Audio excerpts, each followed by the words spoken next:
You are listening to a True North Eager Beaver media podcast.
The True North Eager Beaver podcasts are proudly brought to you by our founding sponsors, the Miss V Mysteries from Corvid Moon Publishing, your source for science fiction, fantasy, and cozy mysteries featuring a broad diversity of characters.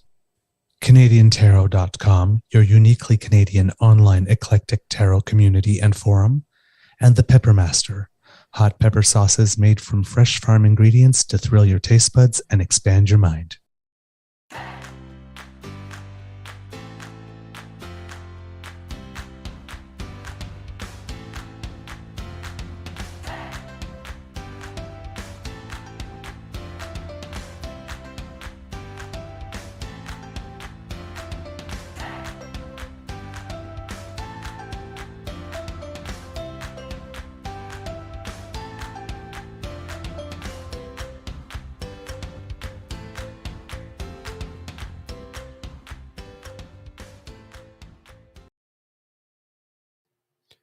Well, good morning and hello, kids, and welcome to Season 3 and episode number 178 of the Daily Beaver Morning Show on the Crier Media Network.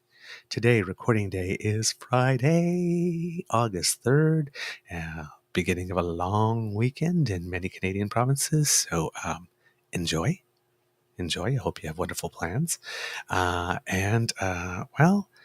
We've been getting lots of rain here at the Beaver Lodge in the evenings and overnight with nice days. Hopefully that will be the case again, although yesterday's rain in the general area, not of the Beaver Lodge, but where you are, Mr. Grizzly, came with yet another tornado touching down in the south. I heard a quote saying, why does God hate Barhaven? It's like, you know what you did, Barhaven. You know what we call it Farhaven in Ottawa. That's why. So they built it so damn far out the city. That's what you did. Well, my good buddy Stuntman Stu lives in Farhaven. He calls it Barbecue Haven, and if you live in Orleans, that's Borleans to him. He sometimes watches the show. Borleans. Hey Stu, what's up, brother? You know why Barhaven's being punished? It's all the swinging that they do in Barhaven. Oh, okay. It used to be, so there's new sign. I read a lot, right? So it used to be if the garage door was open to a certain height, that meant that couple was open for a swing. Then it was the upside down pineapple on the doorstep. Now it is multicolored scrunchies hanging off your car. Like, the multicolored loofah. Yeah. Scrunchy loofahs hanging off the mirror or your roof rack or off the bumper, or I'm like, oh. So that's why Farhaven's being punished. It's for all the swinging. I don't believe that for a split second. It just happens to be geographically because it's out in the middle of an open field. Well, hey, right? All the tornadoes and earthquakes and floods and monsoons and typhoons are because we gay people have sex. So we're told. I'm told. Yes. Apparently we're having a lot of sex. You're to blame for all of it. You're to blame for all of the sex. Only the gays are having sex now. Yes. You bring about the end of the world. And judging by the number of disasters, yeesh. I'm your host, the Eager Beaver, pronouns he, him, hey, Mr. Beaver A. And with me, as always, as you have heard, is my dear friend, Mr. Grizzly. Of course, a big thank you goes out to our podcast's founding sponsors, the Pepper Master, the Miss V Mysteries from Corvid Moon Publishing and CanadianTarot.com. See Kid James going, we are not all having a lot of sex, yes, but that's because you're heterosexual. You've had all the heterosexuals have all the sex they're allowed to have now. New rule. You've done enough. Thank you. I'm not making any comment there. No comment We have a whatsoever. Friday. Of course, James, if you're willing to discuss that. I'm kidding. Of course, we have a Friday morning bite for you. But before we start, let's do the most important thing we do every morning, which is say hello to Mr. Grizzly and ask him, how's your mental health doing today, sir? Well, good morning, Mr. Beaver. I think I'm doing pretty good. Ooh, I like that. Woke up groggy as all get out, and I know I dreamt last night, but I have no recollection. So the vivid lucidness was not there. Okay. So I think I've turned a corner. Okay. I don't know, but yeah, I'm feeling pretty good today. I'm a little tired. This is my first cup of coffee, so let me get a couple of these into me, and then I'll be good to go. I am How about surprisingly you? chipper and energetic considering that I woke I up see the that. following morning at the previous morning at 4 something just to go to the bathroom. And then between the time that I get up to go to the bathroom and go back to bed, it's almost like my Beaver sweetie notices I'm not in bed and thinks, okay, it's safe to snore now. Mm. It's like, so I go to the bathroom like this, and as soon as I get there, I hear, it's like, oh, great. I guess I'm slipping over here now. And then I come and lie down here, and then I toss and turn for 40 minutes, and I figure, okay, well, I might as well get up and start working. So I've been up since 4 o'clock, and then yesterday I think I got to bed. I don't know what it was. Normally I have this dip around 8, 9. I feel good, really sleepy, and sometimes I just pack it in for the night, and sometimes I push through it a little bit. That did not happen yesterday. Yesterday was like 1:43 in the morning, and I was still going strong. It's like, dude, you need to go to bed. So, Wow. yeah, Wow. I don't know where the energy came from. Yeah, a bit of a slower start this morning, but I also slept really weird. So if you see me doing weird things with my heads, because I got a little crick in my neck, right? Uh, Okay. but Okay. Well, actually, while the credits, the bumper was playing at the beginning, I looked in the green room and I'm like, "Are you having a stroke?" oh yeah, it was. I Like, yeah, because I could see you doing something. I'm like, it was locked right here that I couldn't turn my head past here on this side. yeah. So So I thought you were having a stroke for a minute. yes, Then you were fine, and I'm like, well, there's no drooping, so yep. I don't think I need to call 911 right away. And then when you jumped in with the good morning, I'm like, okay, he's fine. He's fine. Yes. Okay, good, Let's put it good. this way: if it cracks, I'm cracking it. Mm. So I had to put this on because I thought this was funny because all Fridays are holy days in the Church of Flying Spaghetti Monster. What struck me as funny was raw men. Okay, and then it's like, Raw but man. it's from Pasta Gabe. Yes. So I'm like, Pasta Gabe to Flying Spaghetti Monster ramen. Okay, I'm a little slow sometimes, right? um, I was talking with my buddy Alex who came to visit there last week, mhm. and you know, I'm not a big fan of being teased. He goes, "Well, why is that?" I go, "Well, I got teased a lot when I was a little kid, and I don't like it." I said, "But the thing is, I oftentimes you can say something to me that is a sarcastic tease, and it goes right over my head." He goes, "You're like Drax." I go, "Well, not entirely. I get a lot, but if you tease me and you say it in a serious enough manner, I'm going to believe you because I don't it's not within me to do that to people, to tease people. It's like I don't believe in lying to people. I don't believe in teasing people, and because of that, the way my brain works, if you say it to me convincingly enough, I'll just believe you because I why would you lie? Mhm. That's how my brain works. Why would you lie to me? Mhm. Why, and so I guess that's one of the reasons I don't like the whole teasing thing. Look, sometimes light teasing can be funny and I get a kick out of it, but if you continue to push, I, you know, it I get pissed off. Yep. That's all. Yep. I hear you. I hear you. And as anybody would, like if you keep pushing and pushing and pushing, it's like, okay, stop. Just I'm asking you to stop now. Yeah. Absolutely. That's reasonable. And that's not directed at anybody. That's just general Oh me. yeah. That's how my brain Oh works. my God.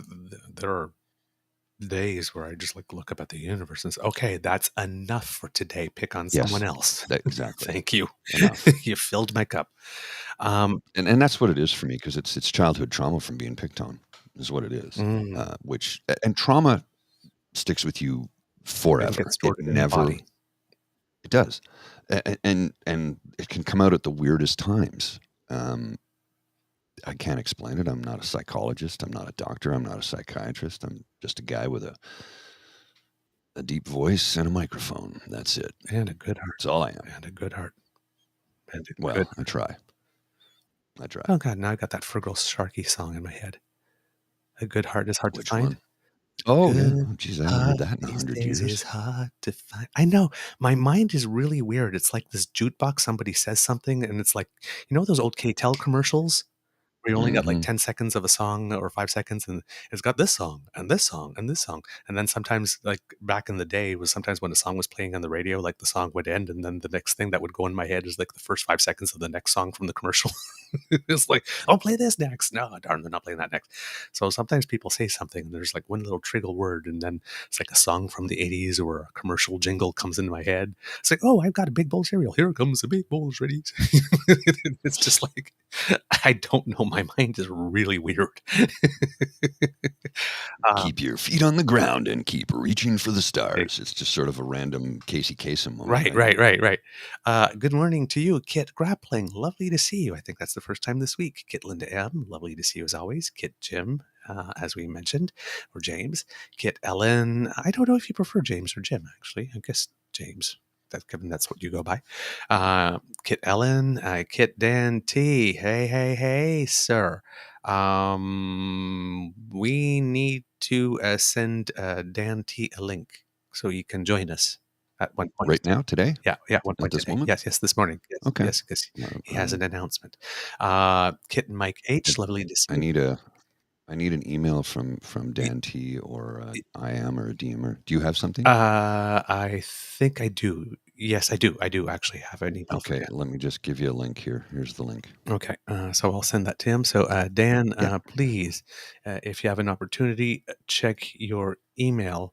Uh, Actually, you know what? No, go to your Twitter because I think it's going to be easier to find you there, and I'll send it to you in your DMs in Twitter, and that way you can click on the link and you can join us at some point in the show. So, for your announcement.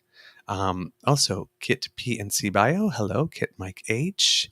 Let's see, Kit Davy G. Hey. Thank you, by the way. Kit Mike H. Let's see, who else do we have today? Oh my God, everybody's here. Kit Pasta Gape, of course, because we highlighted him. Kit Andrew. Hey, I hope your vacation is going very well, my friend. And I my think beloved is on screen. the Daily Beaver. Oh, really? Oh, Bridget. Mademoiselle Fox? Ah, No, no, no. hello. Right there. I put it on the screen, on our screen, Oh, there it is. Okay, on the sorry. Yeah, YouTube. I got the private chat covering it. Sorry, there it is. Good morning, dear one. How are you today? It's so lovely to see you. Kit Jen, hey. Everybody's here for the last show of the week. Kit Mohan, lovely to see you as well. Um, I wow. Today is an interesting day. And first, given that Kit James is here. What a great piece you wrote yesterday, sir, Yeah, I or have the it day here. before I yesterday. I'm have not sure when it was exactly about August 3rd, so yesterday. yeah, the separation of the Trudeaus. That I have it here if you want me to read it. I think we should read it in. It is that good, and that was a home run, my friend. I think A so. home run. Please, if we can read it in your voice, it's going to be much better than mine. Okay, here we go. This is separation stories. My family is wrought with broken marriages, and the toll it takes is real. At the time, I was a bold, cynical 16-year-old kid. I thought I knew everything. So when my parents told me they were getting divorced, I just shrugged. I even remember thinking the following upon hearing the news: what took you two so long? I still cringe when I recall thinking something so ignorant, so insensitive. Marriage is hard, but divorce can be downright debilitating. Everyone gets hit with shrapnel. Everyone in broken families have moments when they feel guilty, like it is their fault the unit, the home team, is no more. Despite my initial cynicism of feeling like my sisters and I had been waiting for that shoe to drop for years, I still remember pivoting towards a very dark, very anxious idea that the family I lived with my whole life and probably took for granted was now dismantled. I had so many questions I never did ask. Why is this happening? Is there a way it can be repaired? Did I do something wrong that made mom and dad hate each other? Mostly, as a confused kid, my thoughts inevitably reverted back to this one burning question. If I promise to be good, not get in trouble at school, and help more around the house, will you change your mind? All I wanted was for them to change their minds. They never did. And what's worse is that neither of them had the right tools to soften the transition. 3 days. That's all the warning we had. Mom sat me down on a Wednesday to tell me the news. She was gone by Sunday morning. For various reasons, none of which helped then or now, I would only see her twice over the next 12 months. My sisters were both living independently, so it was just my father and I floating around the house. He and I barely spoke. My father, withdrawn on a good day, seemed emotionless. He somehow became even more wooden and practically a mute. I was essentially parentless from that point on and had to watch both of them eventually end up with other people who had their own issues, and I was left trying to adjust to my new reality with no help from anyone whatsoever. This is what separation really is. It isn't the cheap headlines we've been seeing in Canada lately. It isn't about the typical psychotic comments on social media. It isn't even about divorce at the end of the day. Separation is about an endless cascade of shrapnel hitting the bystanders who also feel the enormity of decisions their partners or family members make. Everyone gets hit. Everyone. This quiet trauma is so painful that you find yourself longing for the days when you could hear mom and dad fight, because at least it would mean they were both in the same house. Kids are resilient, but fragile. They need to be guided through separation by two cooperative parents in order to realize their full resiliency in these delicate situations. If you don't have this cooperation, and I speak from personal experience as a child of divorce and as someone recently separated with kids, you are selling your kids short. You are impacting their views on relationships through your example, whether intentional or not, because it's hard for everyone. Everyone. This is a universally identifiable issue that never gets talked about. It touches all of us. We have all been challenged. Sorry, let me rephrase that. We have all been challenged. I did get that right. Sorry. We have all been challenged or traumatized or abused or became a helpless witness to extraordinarily stressful life changes involving our immediate families. And there are also triumphs. We can't forget that if you make the most of a broken family and prioritize a truce so that the kids can see mom and dad treating each other respectfully, everyone wins. Recently, a good friend reminded me about how pivotal it is for me to just focus on my relationship with my kids. Positive, confident, cheerful, a good role model, and most of all, direct and honest communication. My relationship with my kids is everything. I want to show them what a good father can be, and maybe, just maybe, they will see me as a rock star. I think I need that quiet hope. At the very least, when my parents split, the 16-year-old me could have really used it. That's from our good friend James D. Fiore. And that's some great writing. And you know, the part that I think hits so hard, uh, you know, why is this happening? Is the way it can be. If I promise to be good, not get in trouble at school, and help more around the house, will you change your mind? I think that's a thing that every child who is a product of divorce thinks. I know. I have family members who've gone through that. And they said, that's what I thought. What can I do to make it better? It's like, unfortunately, you can't. And there's nobody there to tell you that you've done nothing wrong, because everybody's trying to deal with their own crap. And everybody's looking at the trees rather than the forest that sometimes people don't have. the tools, or it doesn't have the notion to even tell the children it's not your fault. Well, and that's the thing, because you're drowning in your own emotions. So it's hard to try and get your head above water and say it's okay, don't worry, don't worry. Meanwhile, you're sinking constantly. And I've never been in that situation, but I have been through breakups. Some of them have been pretty tough. Yeah. Yeah. So I have a modicum of understanding, but there were never children involved personally for me. My last serious relationship. I know Bridget hates it when I talk about my past like that, but sorry, darling. My last serious relationship was 6 years ago, and I was very close with her children. I've never seen them again. Yep. Yep. Yep. Yep. I think about that with my Beaver sweetie a lot. We don't have kids, but there's Marco and Christina, our niece and nephew, and they don't know a world without me in it. Right. They were born before I came along, but they were young enough. The years before 3, you don't remember much. I think not everybody, not that there's any chance of this happening, but I think every now and then, if our relationship ended, or not even sometimes if our relationship ended, if Alex got tenure at a university in Europe. Right. Are you going to be able to relocate? Would we want to? That's the other question. Do we want to be that far away from them?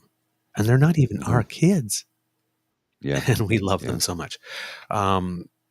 The thing about James' article that hit with me is, a lot of the stuff as a kid.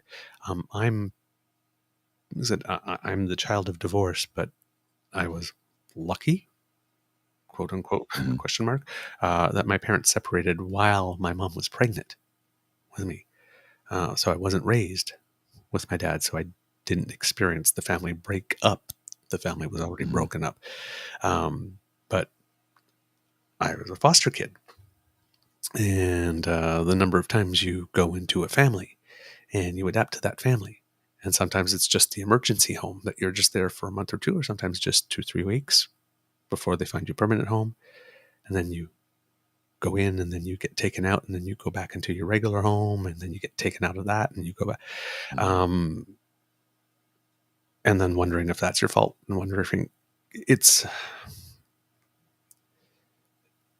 and whereas, Kit, James was talking about, I promise I'll be good. For me, it was, if the walls are beige, wear beige. Do not stand out. Disappear. Just disappear. Don't be a problem. It's like the last home I was in for 10 years. And, after I had been there for about 2 years, it was like, I don't care how terrible the whole world is around me. All I want is any form of stability in my home. And that home was not a happy home after the first 3 or 4 years there. It was a miserable home. It was a very miserable home. And my entire high school was waking up in the morning after I had heard that my foster father had left for work, because he never had anything nice to say first thing in the morning. Walk down the stairs and say, "You going to school just like that?" Or, "When you going to clean up your room, it's pigsty," or something. But it was always something like that. So I'd make sure he was gone, and then I'd go to school, and then I was a keener because I was involved in every single possible activity. Not because I liked the activities. I did like the to activities, distract yourself but it was because I was PO apostrophe. When you're a foster kid, nothing belongs to you. It's so poor you can afford the OR at the end. PO apostrophe PO, because you're so poor you can't afford the OR at the end. PO. Okay, I get it. And so these were free activities. Right. But it also allowed me to stay at school till 5 or 6 p.m. rather than 2 or 3. And then I'd come home and supper was already eaten, so it was waiting in the microwave. I'd warm it up, and then I'd go upstairs to the bedroom and I'd do homework for 4 hours. And no wonder I was a straight A student.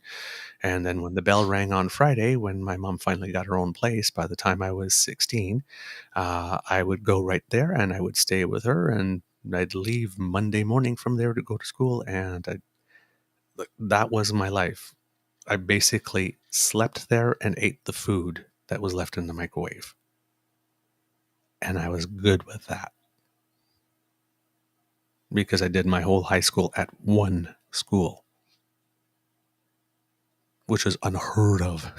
If you've seen the number of I elementary went schools I went to to, and you I would be went familiar with to that, changing schools all the time. I went to 3 high schools Yeah, in 3 provinces. yeah, Military kid, yeah. right? So And the just the starting over and the starting over. Um, I yeah, James, so you so said nothing else needed to be published or written by anyone or said by anyone on that day. You said it all, my friend. mhm. Because, and if your article was the only thing that was out there in the entire universe about that day, that would be fantastic. So, my friend, actually, you know I what? concur. Standing I'm in my ovation. underwear, so I'm not going to stand up. Standing ovation, my friend. All right. Other topics. Mr. Grizzly, do you have something to start us Can off? we? Well, can we stick on that for Oh, yeah, please, just a please. minute Yeah, or if two? we want to stick on this, I'm all for it. Just for a minute or two. So you know, uh, we talk about trauma from. Sorry, James. I was retweeting your story. That's why. Um, we talk about childhood trauma and how it sticks with you forever. There were 2 years in my life that were difficult on our whole family because we were. My father took a posting to Trenton, and the 2 years we were there, I think he was home for 3 months because he was sent away on course the whole time. So it was my mom alone trying to take care of 3 kids while my dad was out of town. It's tough, being I was 8 years old and my dad wasn't there. I didn't have that male figure, and it wasn't. He didn't leave by choice. It was we're in the military. That's what happens, right? And he hated to be away from us, but there it was. But those 2 years were really difficult on all of us, and I kind of blocked it out of my mind. And then yesterday I was on Google Earth, and I was just looking at stuff, and I was looking around Kingston and Big Sandy Bay Beach, and I scrolled down to Picton and the sandbanks, and then I go, oh well, there's Trenton right there, and I just started zooming in on Trenton. I go, let's go take a look at the old house I used to live in, and then boom, everything came back.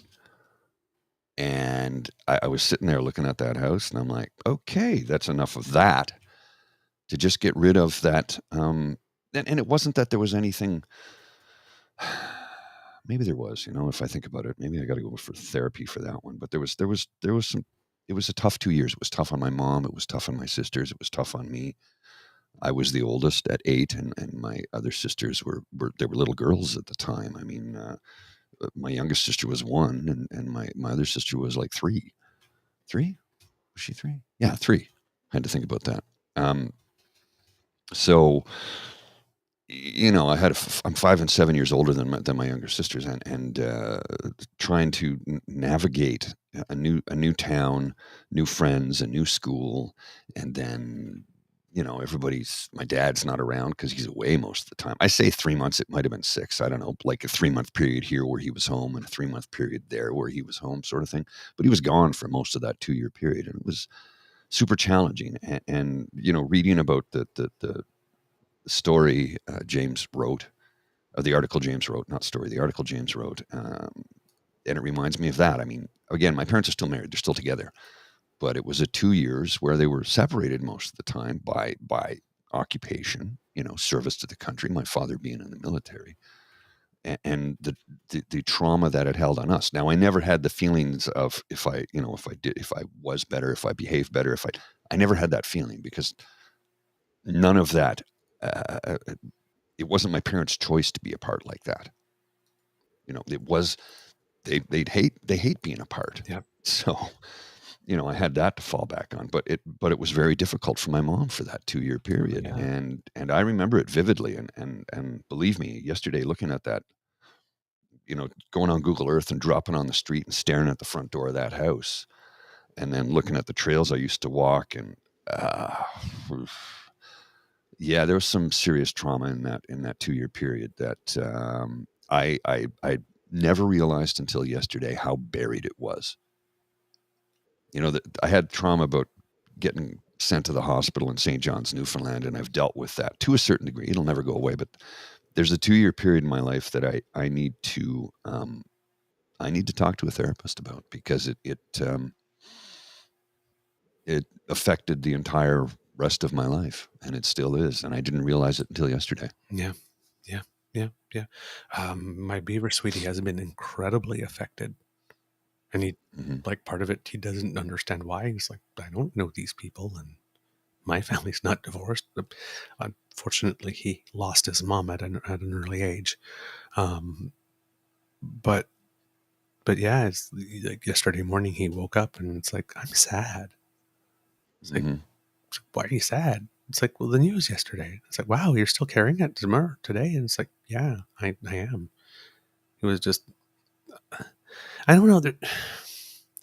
There's some couples you see together and you think, right, that they're going to be together. Like, I just saw this musical called Company at one point, and there's a part in the musical where the main character is talking to a couple, and goes, "You two seem so perfect together. You always, and they're always talking to each other lovingly and being considerate." And says, "Yes, and that's why we're getting a divorce."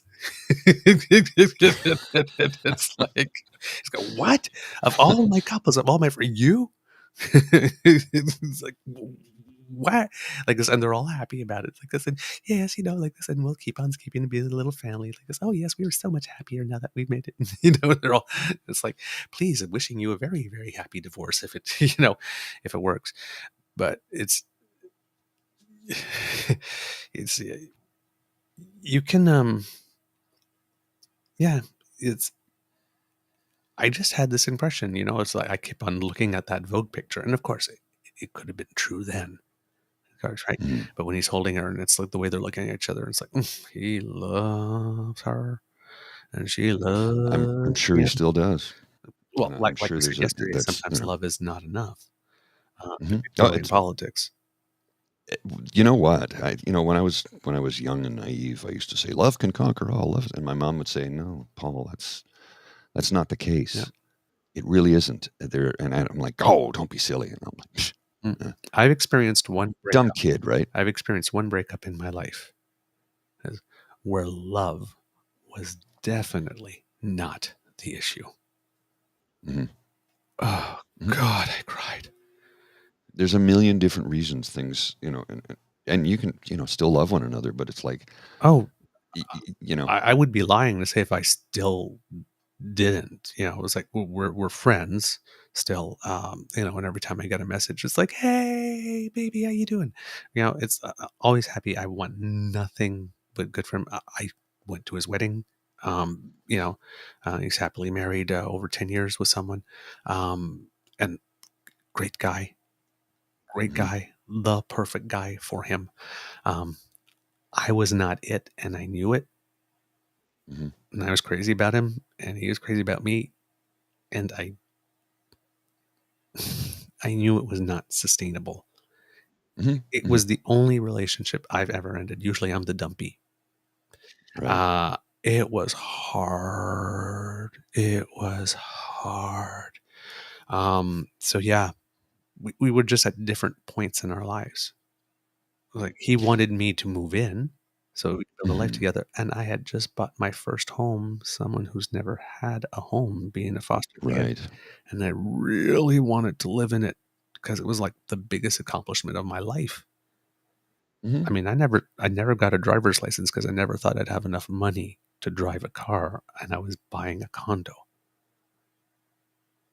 at 29. So it was like, and I thought about it like many years later. It's, we could have done this, or we could have done that, or we could try to work it out, or do an interim step, and it didn't occur to either of us at the time because we were young and stupid, and we saw limited possibilities. Yeah, it's yes, as Jillian says, I'm sad for the loss of their love. They seemed so happy, and that was the thing too. It just seemed so happy, and I have no doubt. Um, that given Justin's past, that they will move mountains and oceans and any other thing that could possibly exist in order to make a good life for their kids. I'm that part I'm not worried about. Oh, yes. But I just say, I keep on saying, you know, Xavier is 15, Ella Grace is 14, and Hadrian is 9. Yeah. The older two, I'm pretty sure, probably have a cell phone and access to internet. Yeah. If not, they have friends at school Again, that do, right? So be careful what you write. Be careful what you write. A lot of people are gonna find out what it's like when you play with fire. You can get burned, and people saying some really hateful, homophobic, misogynistic, disgusting things. Yep. And as that, We see you, we're taking note of it. You're FO now, you're FA now, you're gonna FO later. and as Joey said yesterday from that tweet we quoted, remember, all of you who are doing this, especially those of you who are doing this gleefully, all of your friends who once went through divorce, either through getting a divorce or being a child of divorce, are watching you do this, and we're judging you. We're judging you. Oh, yes. All right. You want to do the big news for today? Yes, let's do that, Well, shall we? then let's have our friend in. Kids and Cubs, let's have a round of applause for Kid Dan. Woo! Hey, Dan. How's it Hey, going, brother? my friend. Hey guys, how you guys doing? We're doing really well. Good, How are good. you? Just waking up, so forgive the eyeball. No worries. Sorry, excuse me. I've got that in my throat. Just, Oh, well, that just to happens. start off too, I just want to say, James, man, thanks for sharing, buddy. There's a lot of people that need to hear these stories, and I hope nobody watches this, but you got me in tears, buddy. So yeah, just keep up sharing the story and stay strong for your family. That's what you got to do, man. Yep, I agree with you. Okay, my friend, you know that on this show, we often say because democracy is something that you do. And it seems that you are doing it. Please lay it on us. Give us the news.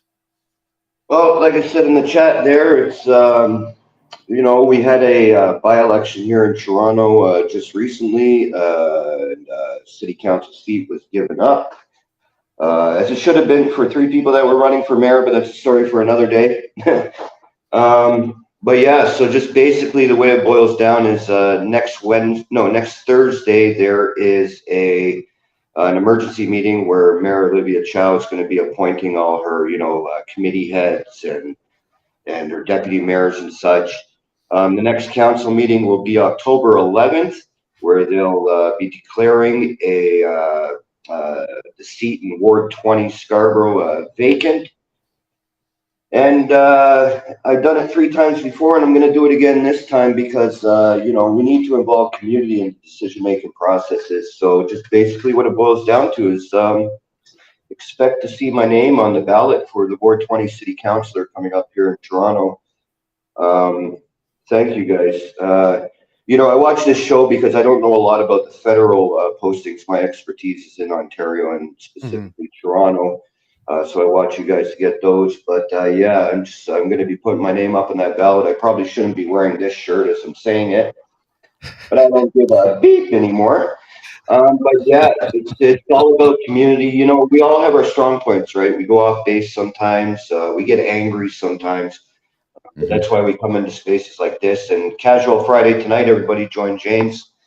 But yeah, that's what we share. Sorry? Did he say it's on? I believe he did, no? Oh, okay. I missed it. Sorry. Oh, okay. Okay, good. Yeah. Too, yeah. Okay, good. So I just wanted to share it with you all. Just keep focusing. And no matter if it's your family within the community, what you got to do to help, just keep focusing. There's a lot of things you guys don't hear about within politics. You guys know that from some of the dealings you've had. And I'm not here to bash anybody, right? I'm just here to try to help the community with the experiences I've had, right? I show a lot of people, and it's not a bragging thing, but that's the dedication. That's a real tattoo there, right? Oh That's yeah. the Toronto Yeah. symbol. And yeah, basically, I'm 45, and this is what I'm doing for the rest of my life. That's what it boils down to for me. So hope to get the support in there. Obviously, I got the support of some counselors and staff, and even media, even if they don't want to admit it. So we'll see what happens with that coming up. But yeah, I would say look forward to that approximately about October 11th. Okay. Okay. Now, Cool. it's clear, obviously, you love your city. Tell us, the kids that are watching and people who might be watching from Toronto, who might be living in the ward, who might be considering what their vote is. What do you do 9 to 5 regularly? Because I know you work with the city or for the city. Yeah, so basically right now I work for Councillor Paul Ainsley. What I do, the main part of my portfolio is to help with the public housing. So Toronto Community Housing here in Toronto, help guide people towards the proper staff and facilities that they need. And I'm also the guy that goes to the various apartments within Ward 24, Scarborough Guildwood, and I explain to people the issues they want to talk, the answers to the issues they want to talk about. It's called basically mobile constituency offices. Hi, how you doing? I'm Dan. I'm here on behalf of the city. What's your municipal issue you want to discuss? Yada yada. But it happens to be right next door to the Ward 20. And the first question people will ask her is, "Do you live there?" Right? No, I don't live there. But the special quality I have is that I was homeless 19 years, so I actually lived in various parts of the city, full understanding of the city, municipality, bylaws, and such. But this area of Ward 20 is actually directly on the border with the area I've been working with for the past 5 years. So every single issue that they've had has passed through my office, whether it be shootings, bylaws, parking bylaws, the TTC, police issues. It's all gone through my office. So I have the full experience of that with them. As well, I worked on 5 different municipal elections last year, campaigns here in Toronto. And I was the campaign manager for an independent candidate here in Eglinton Lawrence in the provincial election. So yeah, the connections are there over the past, I don't know, 3.5 decades that I've been doing work in the city. The connections are there, the people are there, and most importantly, the will is there. If you don't have the will to actually help out, and not just do it for, see, I'm not in this to make it to the province. I don't want to become an MPP. I don't want to be PM. I don't want to be any of that. The most issues that affect you every day are the local issues in your municipality. Right. So the things that are important to me are housing and transit, because I'm a full-time TTC user. Yep. And I was homeless. I am currently living in an RGI unit, which if I didn't have, I'd be homeless all over again. So I'm thankful for that. I just want to share the experiences with people. And yeah, hopefully get somebody on council that has both lived and professional experience to take this city forward. Because we hear how great it is. We got to make it great. We can't just say it. We got to do it. So that's my reasoning behind wanting to run. And yeah, I just totally appreciate you guys allowing me to come on and share with everybody this morning. So that's great. Absolutely. No, we're really proud of you, and we're definitely supporting. I mean, this is what we preach. Tell us, where does your passion for municipal and local politics come from? So my mother actually was a 32-year civilian member of the TPS, Toronto Police Service.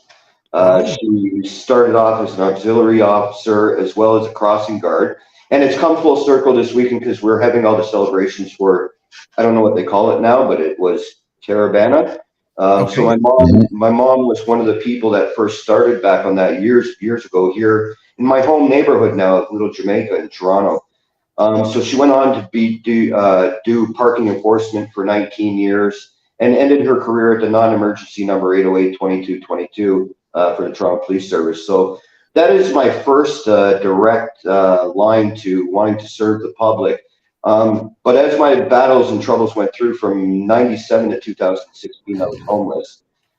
So that is the main reason is why I wanted to give back to the community through my experiences. Because a lot of the times we hear about and I might get animated here, but we hear about the Brian Lilly's screwing Doug Ford's person, and Doug Ford doing this, and PP doing this, and Trudeau's separate. And, we hear about all these fascinating stories, but we don't hear about the intricate behind the scenes stories. We don't hear about the people that have been homeless for multiple years. And I'm a firm believer too. If you're going to be discussing something, have some lived experience with it, right? Like, I would never go give a speech about economics because I don't know the first thing about it, right? But you got to have that lived experience to actually sit here like this and do this ad lib. That's a key thing for people to look for. If you see somebody doing an ad lib, it's in their heart, they've been there, and they've been doing it. But if you see somebody doing, and I would like to thank the people, then they're doing shit, right? Oops, yeah, it's phony. Grizzly. Yep, I hear that. Okay, so of course you're interested in issues pertaining to homelessness and the TTC. Is there anything else that you would have on your agenda or on your platform? Well, in the area of in question here, especially, and in a lot of areas in Toronto, what's happened is it's about housing and infrastructure. But the problem is the way the city did it is they did it backwards. They didn't build no infrastructure. There's no transit out there. As you all know, the Line 3 Scarborough SRT has been decommissioned early. Right. I've been traveling it for the past 2 weeks. It's hell, shuttle buses packed to the nines. So what they should focus on is getting the programs in there. But once you're building a community and you're building the condos or the townhomes or whatever, like, if you don't have the infrastructure there, if you don't have the programs there, it's a waste. And so I just ask people to focus. If you're going to focus on the issues and go through the processes, form your own analysis or opinion. Because, for example, everybody was praising Jennifer Keesmack, right? Last couple of elections ago, running against John Tory. Oh, she's great. She's great. Well, she might be a nice person, but she isn't great because of the fact that she was in charge of city planning for 10 years. And no infrastructure got built, but the condos were, as Doug and Rob were saying, booming, right? Yeah. But there was no infrastructure. So if you got 50,000 people going into a building, you need some new sewer systems that are younger than 100 years old. So these are the types of things that I think the city's got to focus on. They got a great group of people down there, right? It's just far too often people jump into the, oh, I wonder what Doug's going to think. Oh, I wonder what JT's going to think, right? You got to focus on what your community's thinking, because if you get 25 people working together as one, fuck, just imagine everything you can accomplish. If everybody just focused on one idea together, even if you got to focus on it with Pierre Poilievre, whatever, you focus on that one idea. And imagine if you get that done 50 times, and you don't just got one idea, you got 50 ideas, right? But far too often people focus on the big picture and the end goal right away. And it's sometimes it's not about individual aspects of things. You got to think about your community. You got to if JT or PP or whoever is voted in tomorrow, it doesn't affect me. I don't drive. I've never flown on an airplane before. The only thing that's affecting me is grocery inflation prices. Other than that, none of this shit affects me, right? So people got to focus on what does best for the community as a whole, because if the community thrives, you're going to thrive. And that's just the way it is. And until people figure that out, it's going to be the same repetitive, nonstop BS over and over again. That's what I get frustrated at. And that's why I, like Paul there, drink my coffee, think about these things, and then form my own opinions and do things like run for council or actually help the community. Yeah. When do the papers have to be in? I've had the nomination papers in my closet for the past 2 months. So everybody's been bugging me. First they say, run for mayor. You know what? I could do the job of mayor physically in the office, but the actuality is you have to have an understanding of the businesses. You have to have an understanding of whatever, hospitals, everything overall and the totality of it. And I wouldn't want to punk off the community like that, right? They need a person there that can handle all that and that has those connections to the businesses. I have a connection to the communities. The businesses in that area, yes, but the overall businesses, like, I don't have a stake in any game. I don't have investments. So to me and the business community, that wouldn't thrive as mayor. But to jump in and try to contribute as counselor, and then, by the way, just so folks know, I'm not just doing this on the whim. I have run 3 times before, once in 2013, once in 14 against Paula Fletcher, and once in 2021 in a by-election. And it's just simply to help the community. And people need to focus on helping the community and not so much on how Doug Ford or Justin Trudeau is going to feel if you become a counselor. And it's just that simple. And that's what gets forgotten, I think, is that people don't realize that you need to start on the ground floor. And as you said earlier, Dan, municipal politics is the one that affects your life the most directly, which is why I get upset when the turnout is so low. It's like it's a municipal election. These are the people that will affect every aspect of your daily life, and you're not voting. And I sit around with my whiskey and cigar guys, and every one of them are like, I don't like any of them, but I got to vote because they're all going to, and we're all in agreement. And these guys are, I have somebody who worked for the Liberal Party. I've got an NDP guy. We've got a bunch of progressive conservatives. We got one guy who's kind of fallen into the CPC. We don't talk very much, but he's still a good person. He's had the wool pulled over his eyes, but we all are in lockstep agreement. Municipal politics is the most important election you can ever vote in. Absolutely. It really is. Municipal politics, within, they handle your garbage. They handle your housing. This is what a lot of people don't know. I'm hearing this housing talk with the feds, right? And federally, the only involvement they have is to funding and major programs for refugees. So when housing happens, the calls come into, I'm the guy at the other end for Councillor Paul Ainsley on the phone, who you're bringing your concerns to as well, right? So to hear everybody talking about housing, it happens on a municipal level, right? That's right. I'm the guy that's guiding you to the public house. So you have an understanding of this. And by me running, not only do I want to help, but it's to bring to light those issues that people don't understand. Because whether they want to admit it or not, mainstream media has known, just for example, known about me for, 4 or 5 years now. Have you ever seen me on an interview? Have you ever seen me get on CP24 breakfast television or anything? It's because and when I say that, I want people to understand it's not for me. It's just to bring to light lived experience, right? My 15 minutes has already come and gone, so I'm cool with it, right? But they got to have the full understanding. So unless people start to get the word out there, it's never going to happen. So what I suggest to people, what I do sometimes if you watch it, for example, breakfast television on City TV every morning, I'll throw in comments. They have a thing called sound off. So where you could throw in comments about things going on. And I throw those comments in.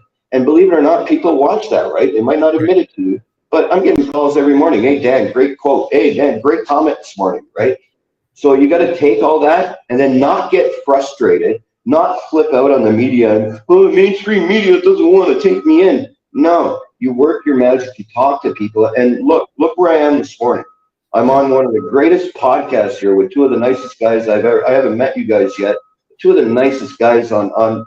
I don't listen to this shit. I'm going to be straight with you. Sorry, Mrs. Grizzly, for the cuss word. I don't listen to this kind of crap. You guys, anything prior media, and as well, James, the Fridays, like, that's the stuff I listen to because that's where the real people are. They come in, they express their feelings, and they want to talk about it. They don't just want to yell. They want to talk about it and try to come up with a solution. That's what I'm all about, coming up with solutions that work for everybody, not just myself. Well, it's all about having a conversation.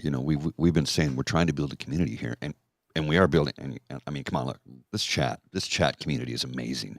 Oh, I get goosebumps. Like literally, I get goosebumps. There's so many wonderful people, and everybody's coming in with something positive to add to the conversation. Right. Because we all want to make this place a better place. And the thing you said, Dan, that's really important. When let's go back to Trudeau and Hamilton saying it's not a federal responsibility; it's a provincial matter.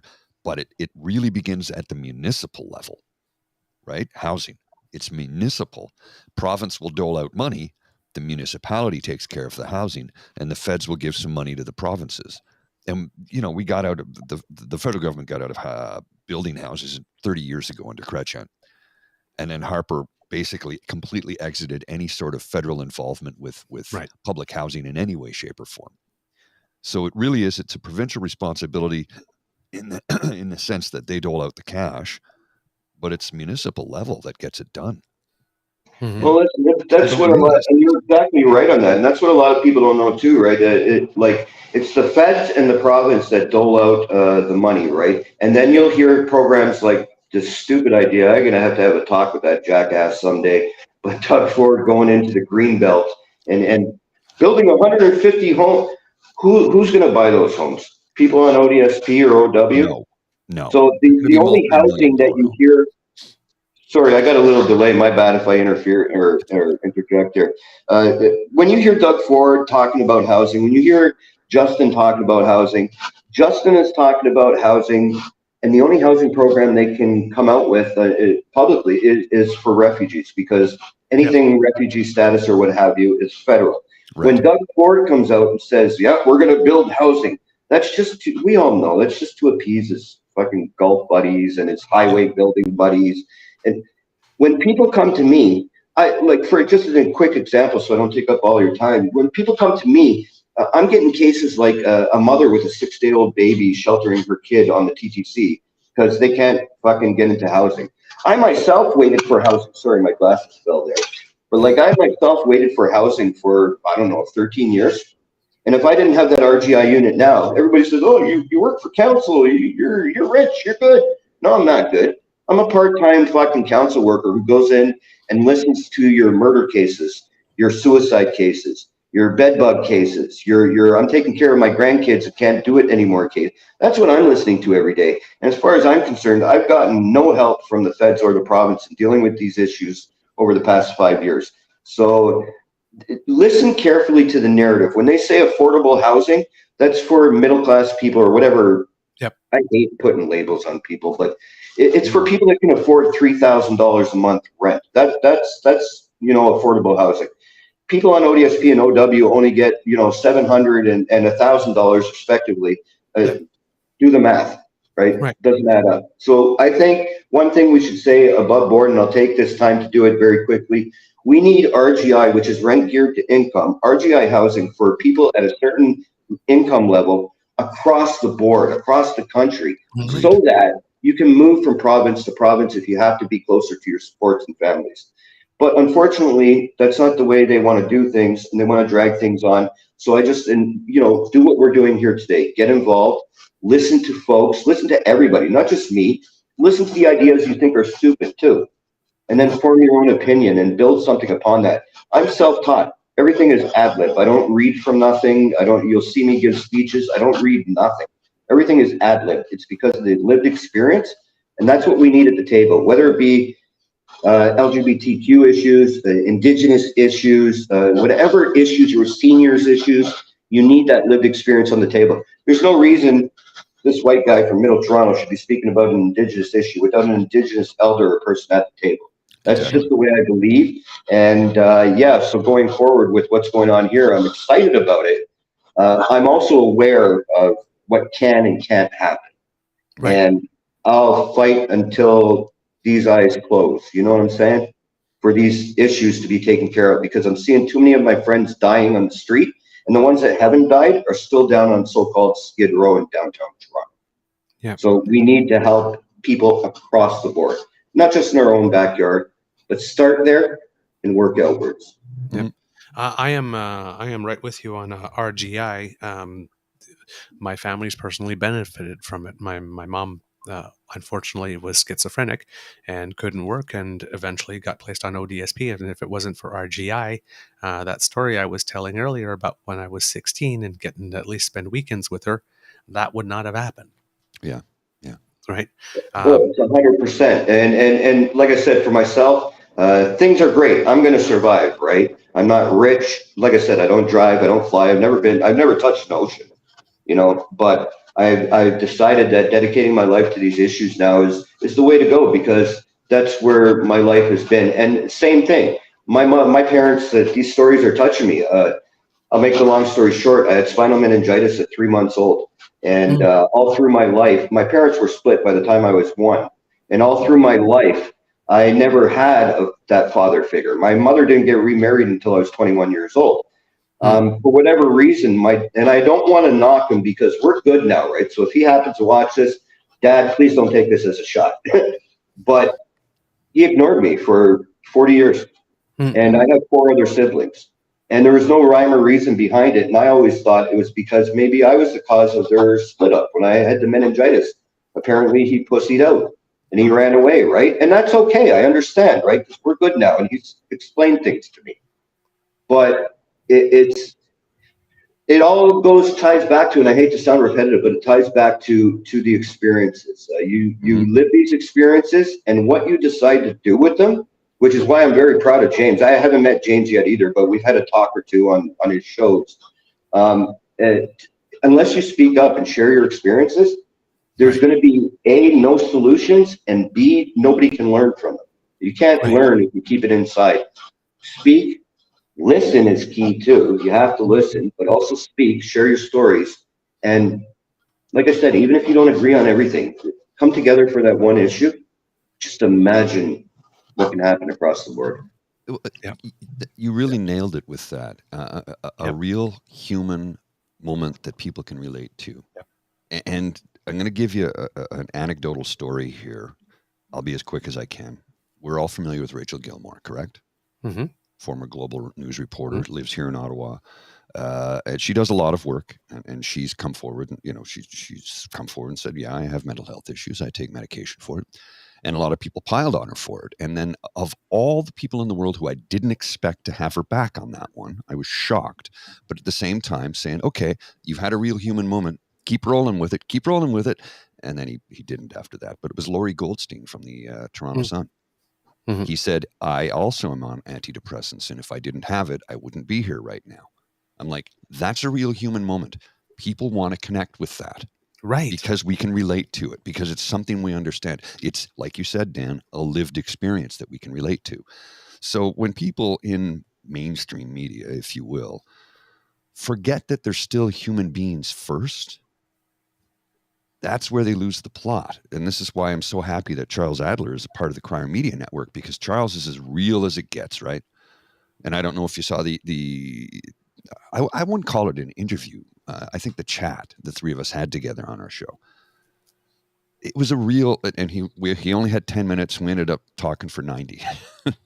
But it was like, this is a major media personality in this country who is as real and as human as it gets. And people can relate to that. And that's how you win over hearts and minds, by being real, being authentic, being 100%. And I did see that. And also he praised you guys for the work you were doing and extended an offer to you guys to talk anytime. And it's not because you owe him anything or he owes you anything. It's because you showed that you were real and had that conversation. I've never met him before, but I've listened to each and every one of the shows that he's done with you guys and with Dean. And that's the kind of person I want to sit down and have a beer with and pick his brain, right? Because it's the lived experiences. He's admitting to you what he was before, but he's telling you where he wants to go going down the line. He's not faking a story. He's not. That's what I love about each and every one of the crew. Let me rephrase that. About all the crews that I've met so far that have dealings with Crier Media or Dean or whoever, it's that you guys are real. And whether we want to hear it or not, you tell us, but you're telling us from lived experience. You're not just telling us from that head up there or from the back of your ass, right? You're talking from lived experience. And that's what people need to hear. When it comes to Rachel, I didn't know that she, obviously I followed the stories. I'm friends with Karima, so I followed all the stories going through.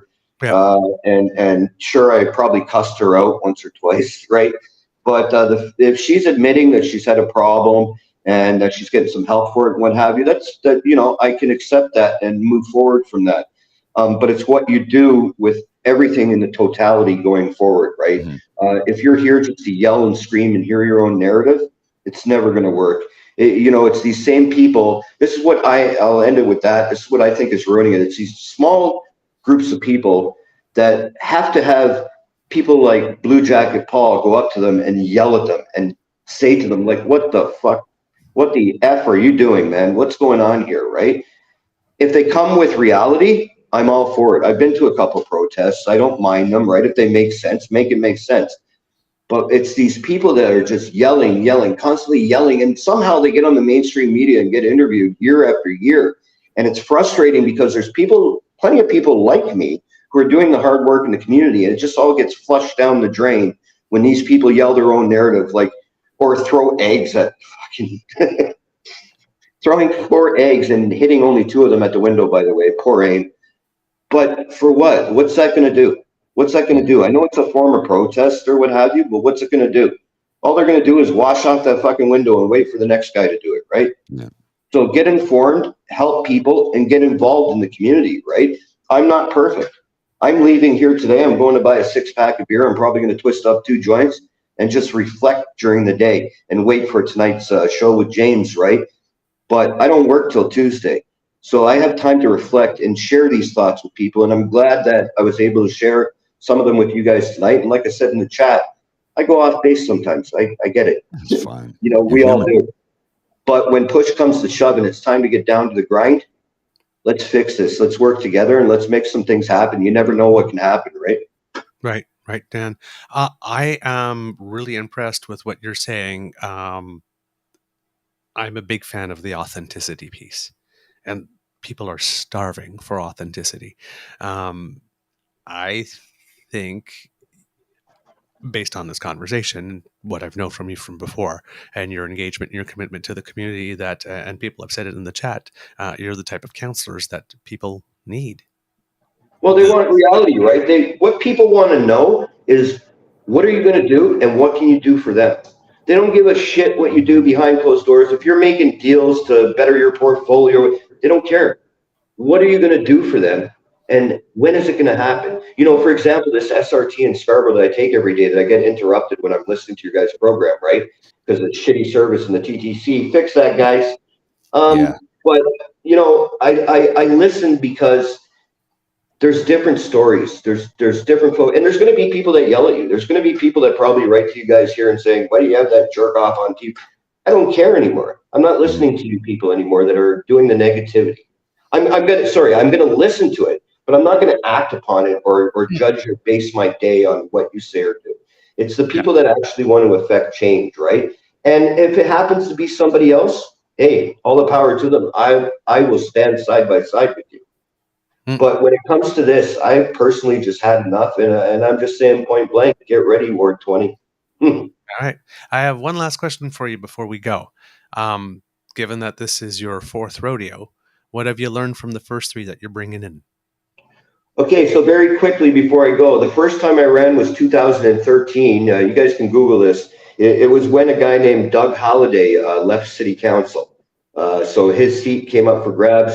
Rob, sorry folks, don't disconnect me from the show. I used to work at Deco Labels and Tags, right? So that's my connection to the Ford since 1999. So Rob was still mayor at the time. I figured, okay, I run, get the experience. I know I'm not going to win because it's an appointment. So they're going to appoint their friend. So get the experience. The second time I ran was in 2014 against Paula Fletcher. And everything was going great. I was attending all the debates. I knew, again, an experience so that I can learn politics. Probably wasn't going to win, but get in there, get in the debates, feel comfortable. I did the whole Rogers debate with her and everything. We get to the final debate, and it just so happens to be the day that clown rushed Parliament Hill that day with the gun or whatever, and they shot him dead. Yeah. Yep. And one of the people that I was running against was Adam Vaughn's sister-in-law. So everybody was focused on him. Oh, his safety. Is he okay? Oh, Jane, is he okay? So it took away from the whole, you know, debates and shit. Right. The most recent one in 2021, it was just a case of where a counselor got caught. I want to watch the words I use because I know the guy's a prick and he'll try to sue me. But it was when Councillor Karagiannis got caught in his little money debacle. And I went through the whole process of the by-election, come to find out that it was his executive that got the position. Not only that, but he was helping behind the scenes the whole way through. So, you know, you go through these things, you learn these things as you go. And now I'm at the point where, okay, you know what? You guys can't hurt me anymore. You can't hurt me by telling people fake stories about me. You can't hurt me by pulling your fraudulent actions. The community knows me. I've been working in that community now for 5 years. Put your experience to work or just shut your mouth, Dan. So I'm choosing to put my experience to work instead of shutting my mouth. And like I said, I poor pity any of those candidates coming. I hope you bring great ideas to the table, but it's going to be a wonderful ride and a wonderful experience. And sorry, I just noticed the angel light above my head. I'll fix that for next time. Hey, No maybe worries. that's a sign. Maybe Yeah, that's a sign. not claiming to be perfect, but I know my shit when it comes to this stuff, and I'm just going to share my experiences, and hopefully, come October or December, whenever the by-election happens, you'll be hearing the name, your new Toronto City Councillor Dan Trace, Ward 20. I want to hear those words. I'll do my best. Words. And I think a lot of kids here like to hear it because you've made a very good impression this morning based on what's on the chat here. I'm going to go back and read them later because I can't really see any of them now. I'm on a phone, right? So, but I'm going to go back and read them, and I will respond to anybody. And like I said to you guys, anybody that needs help, obviously continue joining in every weekday morning at 7 a.m. to True North Eager Beaver podcast. Or check me out at DJT624 or give me an email, drop me a line. I'm available anytime. All right. How can you not love this man? How can you not love this man? Well, I know a few people that can give you that argument how they cannot love me, but you know what? Today they don't matter. Today James matters. Today you guys matter. Today everybody in this community matters. And thank you for listening, man. Thank you for the opportunity, guys. That was wonderful. Dude, you do media very, very, very well. then maybe Christina Tenalia, Catherine McDonald, Angelina King, maybe you should all have me on. Remember, it's not about me. It's for the community as a whole. Well, my friend, just so you know, if you can use this in any way, shape, or form to help you with your campaign, please do. Whatever copyright there is, we're waiving it for you. So if you can use this in for you, you can put it up somewhere. Please do. You definitely have our permission. We are more than happy. Repost it anywhere you want, man. I appreciate you guys. I appreciate this community. Like I said, reach out anytime, and I will keep in touch. I watch every fucking. I gotta work on this cursing if I'm gonna be, But you know what? You know what the beauty is? The beauty is everybody in the community knows that this is me. Yeah, so I don't have to fake anything, right? No. But yeah, I will be talking to you guys. And like I said, anybody that needs any help, reach out to me at DJT624 or reach out through Douglas and Paul and you get a hold of me. I'll help you out here in Toronto. Absolutely. Yeah, we'll get any message to you. All right. Well, my friend, you definitely have our encouragement. You definitely have our support. And please, throughout the campaign, come back and give us some updates. Let us know how it's going. 100% will. You guys are stuck with me. Sorry about that. We're okay with that, man. We're okay with that. We keep on saying it when we ask for the donations and you just subscribe to our pod page. We're okay with commit. Now, here's the thing about that. I don't have a credit card or anything, right? So that's why I go the route I want. So if you want to reach out to me, later, we got no problems. We can discuss that. Yeah, and by the way, Paul, just so because we've been trying to do this, Dan is trying to get you the $50 for the Cornerstone thing. So we've been having trouble to connect. But yes, he wants to make that donation. No, I got it locked and ready. You guys have a great day, man. And everybody, continue doing what you're doing because you're obviously reaching the proper people. You're getting the message out to everybody. So continue doing what you're doing. We will. All right. Thank you, Dan. Take care, brother. Thanks, guys. See you. Have a beaverific day. That was great. I just want to, Jill Marie Lee watching on Facebook. If you want to join a great community, find us on the YouTube. Let me put the link to our YouTube. What is the link to our YouTube? You think I should know that, right? Streams or something. Hang on. I'll get the link here and post it in the chat so she can see it. The reason I say you might want to join us, if you can, join us on the YouTube channel is because you can meet a wonderful community of people in the chat that will really, we lift up and support one another, right? Right, we lift up and support. Oh my God, look at these comments. Oh my God. Go, Dan, go. Dan stands, OMG. I'm hoping merch comes up soon because, Crier's been slow on the merch and we should have some merch. If they did have it up, we would definitely say, let's create like a Dan stand t-shirt and have it up there and whatever sales we got. That's partially my fault because I've not been able to. I start working on something and then squirrel. Yeah, but I don't think it's up on the site though. No, it's not even. The merch is up yet. Yeah. I got to get the designs in, and then we can go from there. Okay. Cool. So hopefully the merch will be set up before, because I'd be more than happy to do that, to put a couple of Dan t-shirts there if Kits wanted to buy that, and make sure that some of it make sure that it gets to him. Why not? I don't know if we're allowed to. I don't know if that breaks rules or something, but if we're allowed, I'd be down this for is that. who Dan is. Okay, check this. Okay, so this. Thank you very much, everyone, from Dan. And then he puts this up. I'm cool with any merch as long as the money goes to charity. Come on. Oh, That's a community no, minded dude, guy this is right supposed to there. help your candidacy. He I won't know, have but it. this is supposed to help your candidacy so that you can run a campaign. I mean, campaigns take money, my friend. Campaigns take money. Don't sell yourself short. But what a guy. Oh yeah. What a guy. Awesome. God, we have the best audience. Oh yeah, no argument there, man. The best fans, the best audience. I can't. I love doing this. Well, we're trying to be here as much for you as you are for us, because what you may not understand, and I don't know if I express it enough or if we express it enough, is that you mean more to us than we can ever express. Number one, and number two, I think you mean more to us than we do to you. But that's just my personal viewpoint. Like you mean so much to us, because there's just the two of us here, and there's like so many of you. And I don't get up at 5 a.m. for anyone. Yeah, 306 subscribers on the YouTube page, and then if we go across all the platforms, because we're on a lot of platforms, right? Yeah. I think our average viewership of each episode is around 1,500, so that it is growing. We'd like to bring more people onto the YouTube page so that they can really participate in the chat, which is where the community starts, right? And I understand. Hey, look, if you can't join the live stream because 7 a.m. is not feasible for a lot of people. Well, especially in a that. big country like ours. Time zones, work schedules, life. You got to get the kids off to summer camp or whatever the case. I get it. Don't stress, don't fret. Here's the thing: if you can join the community, join the YouTube channel, you can on the replay you'll see the live chat. So you might not be able to. You can actually, you know what? When the replay comes up, you can participate in a live chat if you're watching live. Yeah, like there's a live chat in replay. Yeah.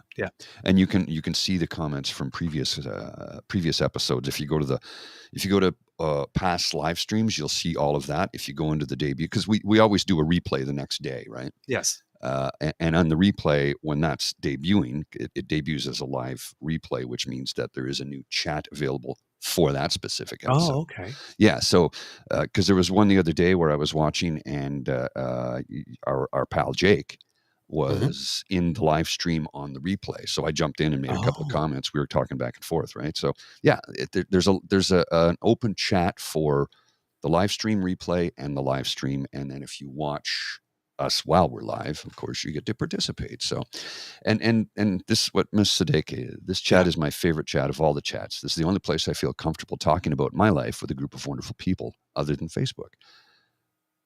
Thanks, Miss Sadeke. Thank you. That means a lot to us, because and the whole family. Because we want to foster a community of individuals, and we don't even have to be like-minded, right? No. Just as long as everybody comes in here and treats everybody with kindness and respect. Yep.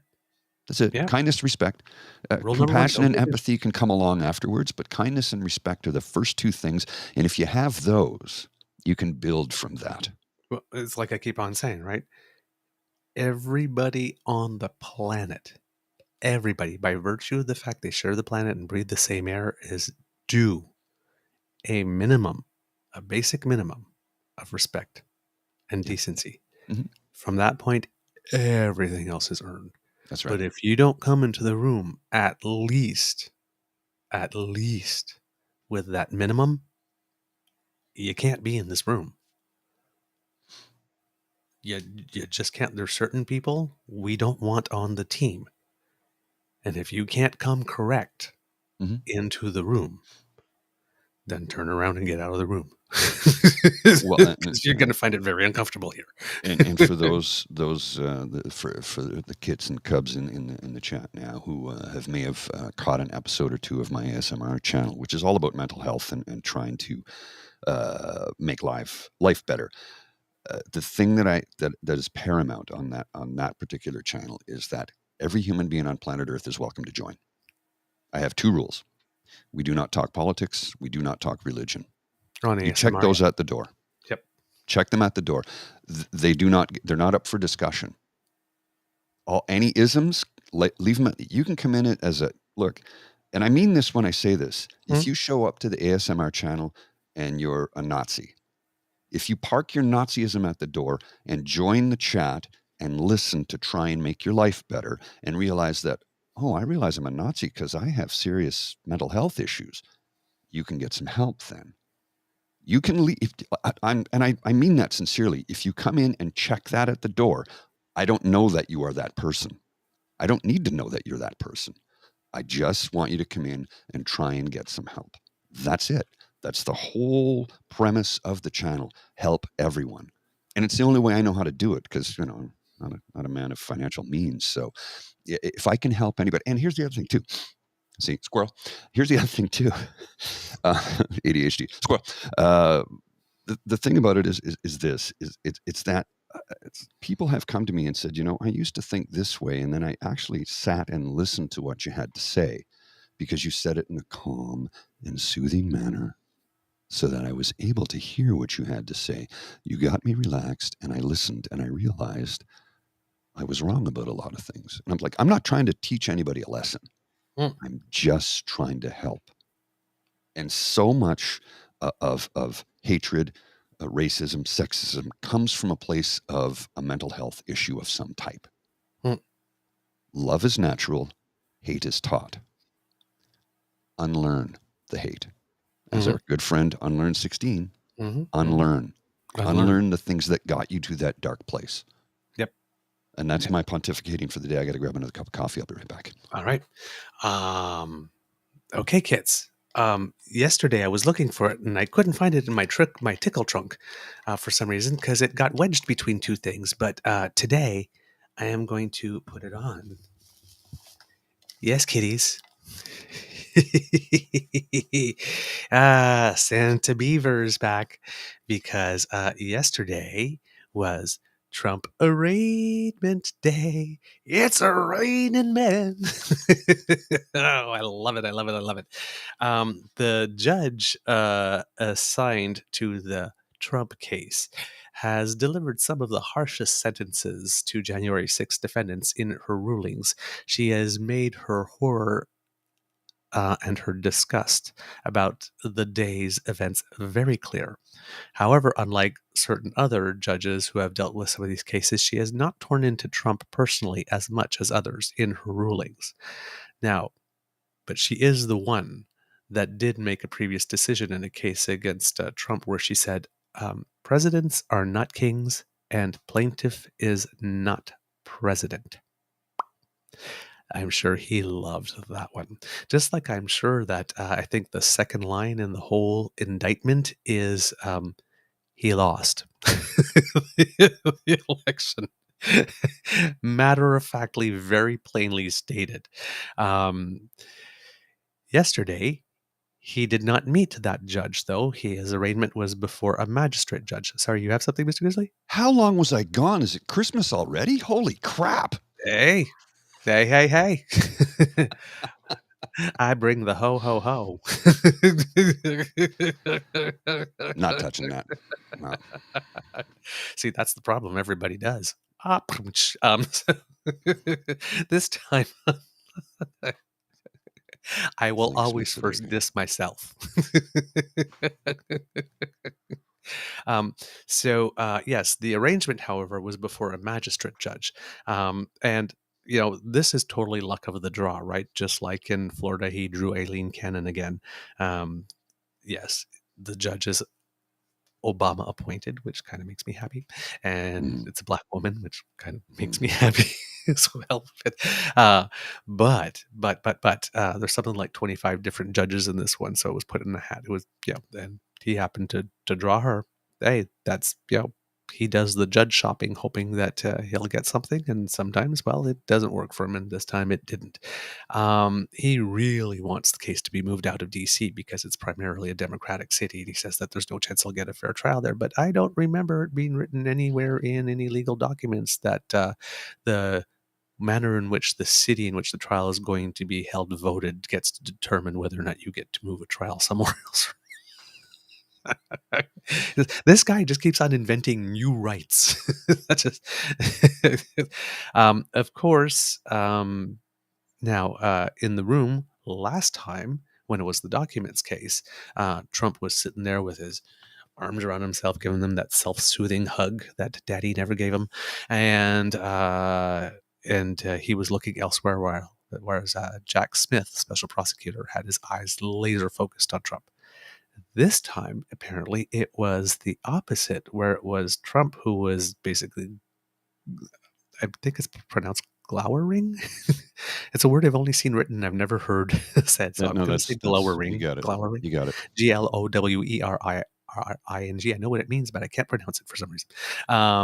At Smith, and Smith, who was not returning any of his glances.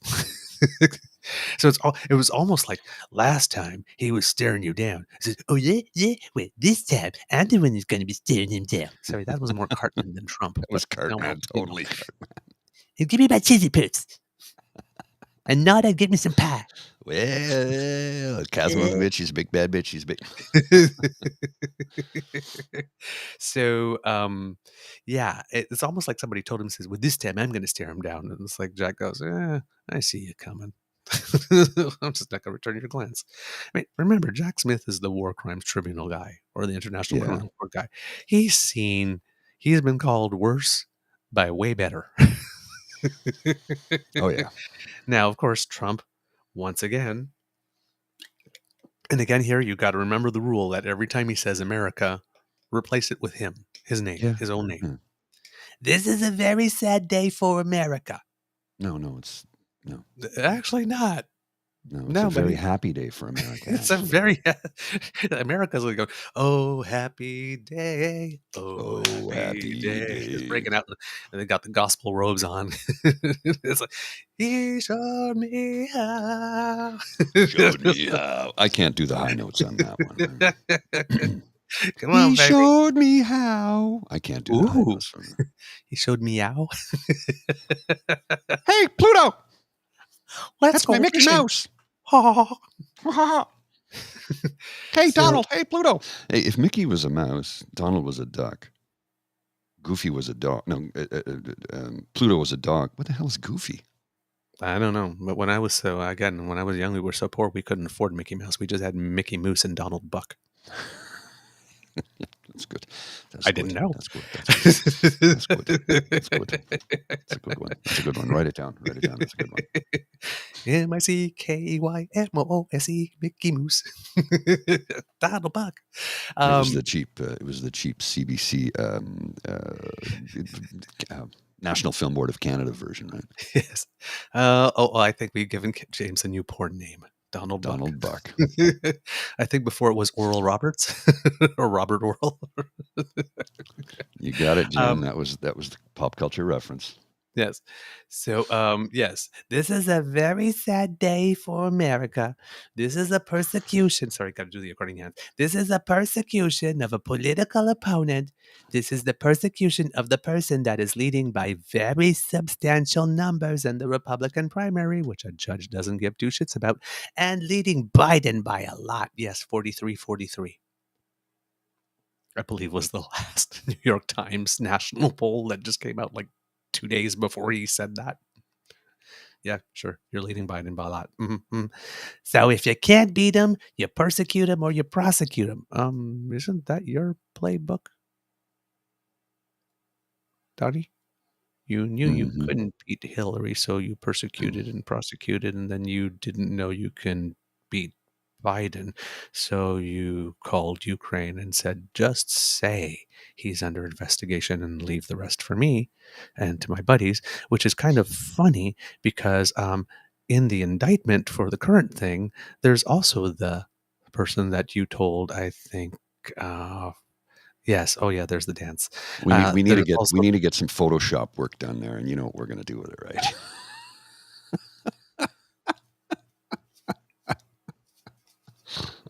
I'm sorry, but do the come jump man.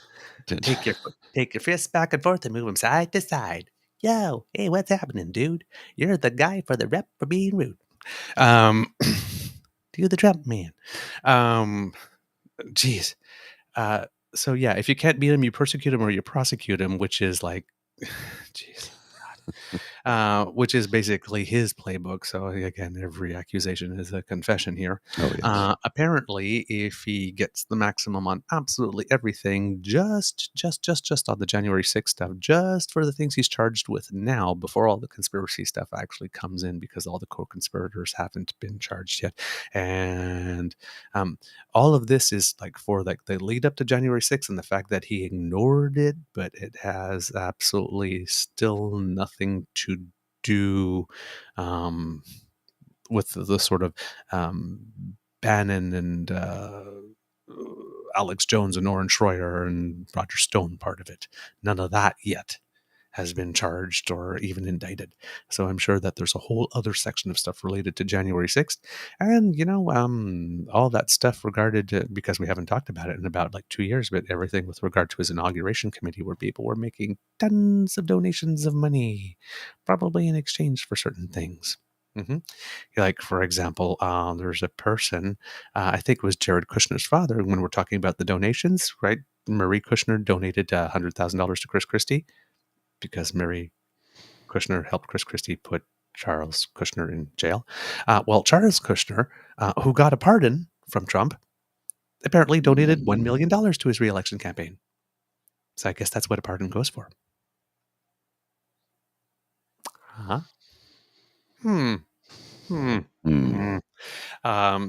So yes, maximum 55 years if he's gets the book thrown at him totally for everything. Now, still at this moment, it would be a first offense, so there'd probably be some mitigating things. But if some of those other court cases go through and get tried and he gets a verdict before, then it wouldn't be his first case. And then all of a sudden, well, recidivism premiums will apply to that sentence. So now, of course, he's already been found guilty in an E. Jean Carroll case, but that was civil, and he's back in court with her again. And it seems that Tish James, who's in New York, because there's also that tax thing that's going on there that we kind of forgot because it was in the background there. She said she's ready to go. And she said, like, she's all finished. Like, she can go now. It's like, judges, if you can fit this in now before they do all the pretrial motions on the other 75,000 things he's accused of and charged and indicted with, we can do this now. So she's ready to go. So we'll see what happens there. So far, Mango Madness is facing a total of 78 charges.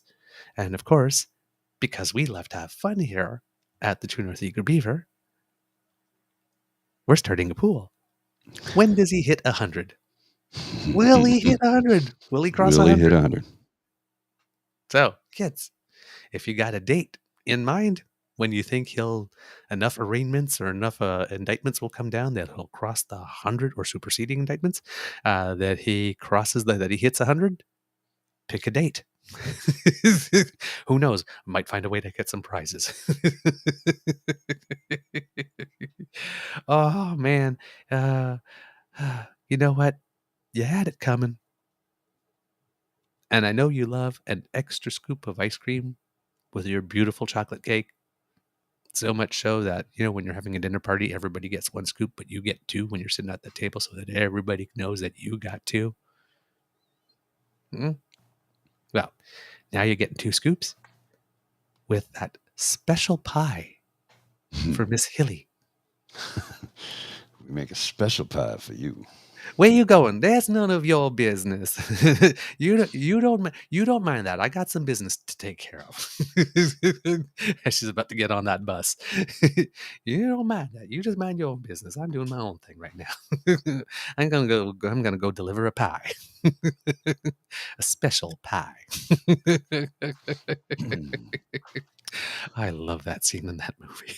Especially when she goes back for a second slice because she loves it so much. 2 slice hilly. Oh, dude. Sorry. I mean, I love this, the aspect of it, but it's like, I have never trusted a Jello chocolate pudding pie since. mhm. In other news, the negotiating team for the Writers Guild of America and the Alliance of Motion Picture Game Television Producers are finally going to meet face to face for the first time since the strike began on May 1st. So they are going to, workers are wondering how serious the companies are. However, as yesterday, Warner Brothers Discovery bragged that the strike had saved it $100 million. Now, of course, right now, there's still some produced stuff in the pipeline that can air and go to movie screens. But once that pipeline is empty, will you still be saving 100? No, like how much are you paying down the line to save that 100 million, Warner Brothers? Nice little flex on the day, but Did you see the number of actors that were donating $1 million each to the SAG strike fund? mhm. And I saw something online, and I don't know if it's true, but if somebody says, The Rock just walked in and said, "Jabronis, put up $1 million each, or I'll kick your ass." There you go. Hey, Could be the case. if this really does drag on, at some point, some of these Hollywood actors who have millions of dollars in the bank are going to just pull their funds together and start making these little independent films that get made for 1 or 2 million, and they don't need the studios to release them, and movie theater owners need something on those screens. And if the movie companies aren't producing them, there's only so many animated movies that you can do with AI doing voices for you before people want something else. Just saying. Well, you do recognize that United Artists was formed by a group of actors at the time because the studio wasn't paying them properly. They weren't getting properly compensated. So they formed their new studio, United Artists. And that's where it came from. That was Mary Pickford who started that. Yep, Canadian lady. Mary Pickford, Oscar winner. I think she America's was called America's Sweetheart. Yeah, at the time, yeah. Canadian. Yeah, Yep. she's Canadian. she's in one of my favorite movies of all time. I think she's in. No, sorry, it's Norma Shearer. Norma Shearer, the other Canadian who was famous back then, The Women. But Mary Pickford, I haven't seen a Mary Pickford movie actually. Well, she was mostly silent films at the time, so that might be why. Yes.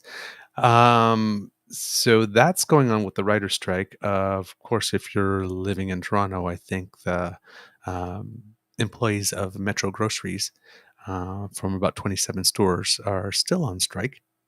If I know that they were on strike still about 2 days ago, and I haven't heard that it's ended. So that is going on. And in the BC port strike, members of the International Longshore and Warehouse Union started voting yesterday on the deal. Voting will continue today. Hopefully, we'll get some results later today or early tomorrow, and hopefully that will be the end of the strike, and that people will be happy with the deal. But they've walked away 2-3 times so far, so we'll see what happens there. But hopefully there will be some resolution, and then we can move on.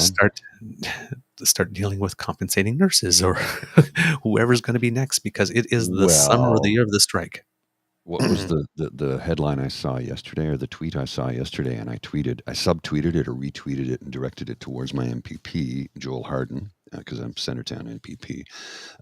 It was Doug Ford underspent by $7.2 billion on healthcare last year. He was begging for the money.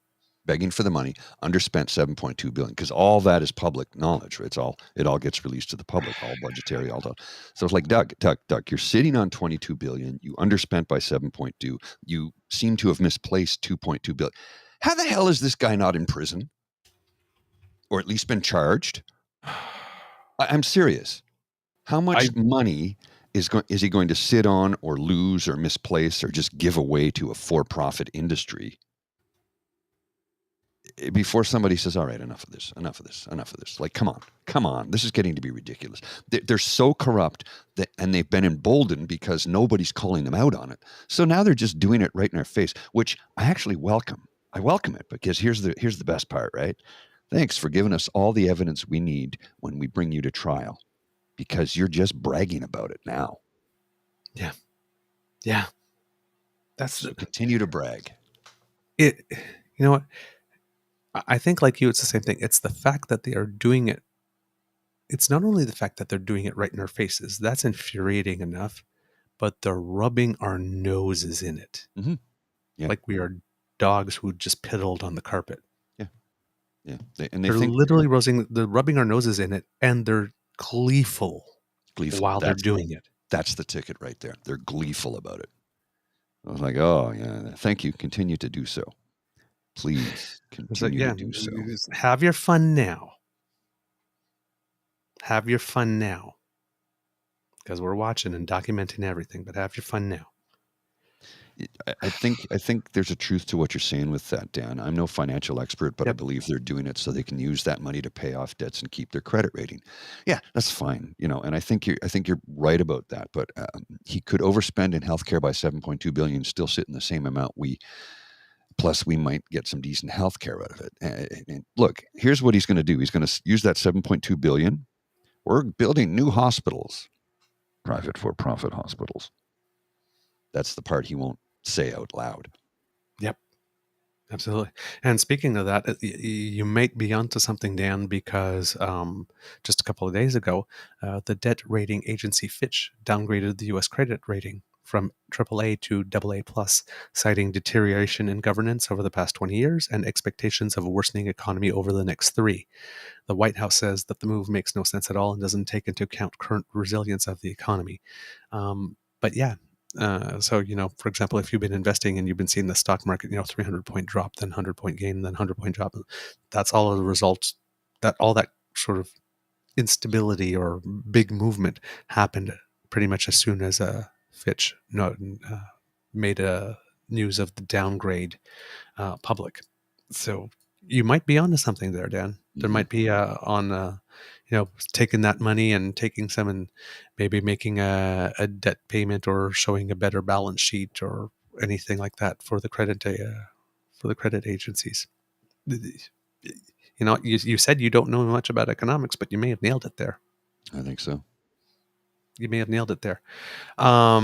Since we were talking about municipal politics for a bit, I think 2 days ago, as of 11 a.m., drinking is legalized in 27 select parks in Toronto until October 9th as a pilot project. Calgary, Edmonton, and Vancouver already have similar laws. Montreal has something similar called a picnic law, where you can do it so long as there's food as well present. Tim Nemi, who's the director of the Canadian Institute for Substance Use Research at the University of Victoria, says, I think it's important to remember that a lot of people, even who drink, look forward to enjoying alcohol-free space, and that there are also a lot of people maybe in recovery who have had traumatic experiences related to alcohol. So that was his reason for maybe not having this. Dan Malik, who's a health science professor at Brock University, says that when people are concerned about things like drinking and driving and increasing other sorts of misbehaviors, he reminds us that stuff like being drunk in public and drinking and driving already are legal, and there are already penalties for that. So given that we have laws to manage that, we can have a little more liberal attitude towards drinking, and it won't lead to a huge uptick in law breaking. So I have a further take on that too. I saw somebody made a comment the other day. That's terrible. They shouldn't be doing that in public. Think of the children. What about? And I'm like, dude, they can smoke as much reefer in public as they want in that same park. I'm allergic to it. if I'm anywhere near somebody who is smoking a joint and I get a big puff of smoke in my face, I will have an allergic reaction to it. Mm-hmm. It's called secondhand smoke, and they're allowed to do it in a public space. So I don't complain because I've chosen to be in that public space because I'm an adult and I made that choice. Thing is, if I'm sitting there having a can of beer in that public space, you're not getting any of that secondhand. That beer is affecting me and me only. It will Mm-hmm. not affect anybody else because I'm not going to be driving anything. And Mm-hmm. I'm not going to get staggering drunk and walk home from a park because why would I do that? Yep. Now, that being said, they will go, but some people already do that. Yeah. So why don't we make it a little bit easier so that they don't get arrested each time? Do you see what I'm getting at here? Mm-hmm. There are people who already have an alcohol problem, right? Yep. And okay, why are we making their lives difficult because of the problem that they have? We're not getting them the treatment that they need. Alcohol is an addiction, just like any other drug for a lot of people. And if you wean off it very quickly, it could cause problems, which is why Yes. alcohol stores were deemed an essential service during the pandemic. You would have people dying. And here's the other thing, too. Everybody seems to think, oh, it's only just, some ratty homeless people. No, Mm. there are homeless people that do have alcohol problems. But I know more white-collar people that have severe alcohol problems. They're like, well, they make it to work every day on time. Yeah, so what? Functioning alcoholics. It's called functioning. High-functioning Dated alcoholics. Yeah. And I know some of them always have a flask of whiskey on them. Yep. Well, And we'll that take a was the few thing. nips throughout the day just to keep it, just to maintain it, right? Hardest working person I've ever met. Mm-hmm. 15 minutes early for everything. Yep. Would always stay late if needed. But in that bottom drawer, Mm-hmm. There was a guy I worked with years ago who, and this is no word of a lie, he was the first guy on the job site. Like he would be at work, ready to go at 7 a.m., and he would work his butt off until 3. And at 3:30, he was at the pub.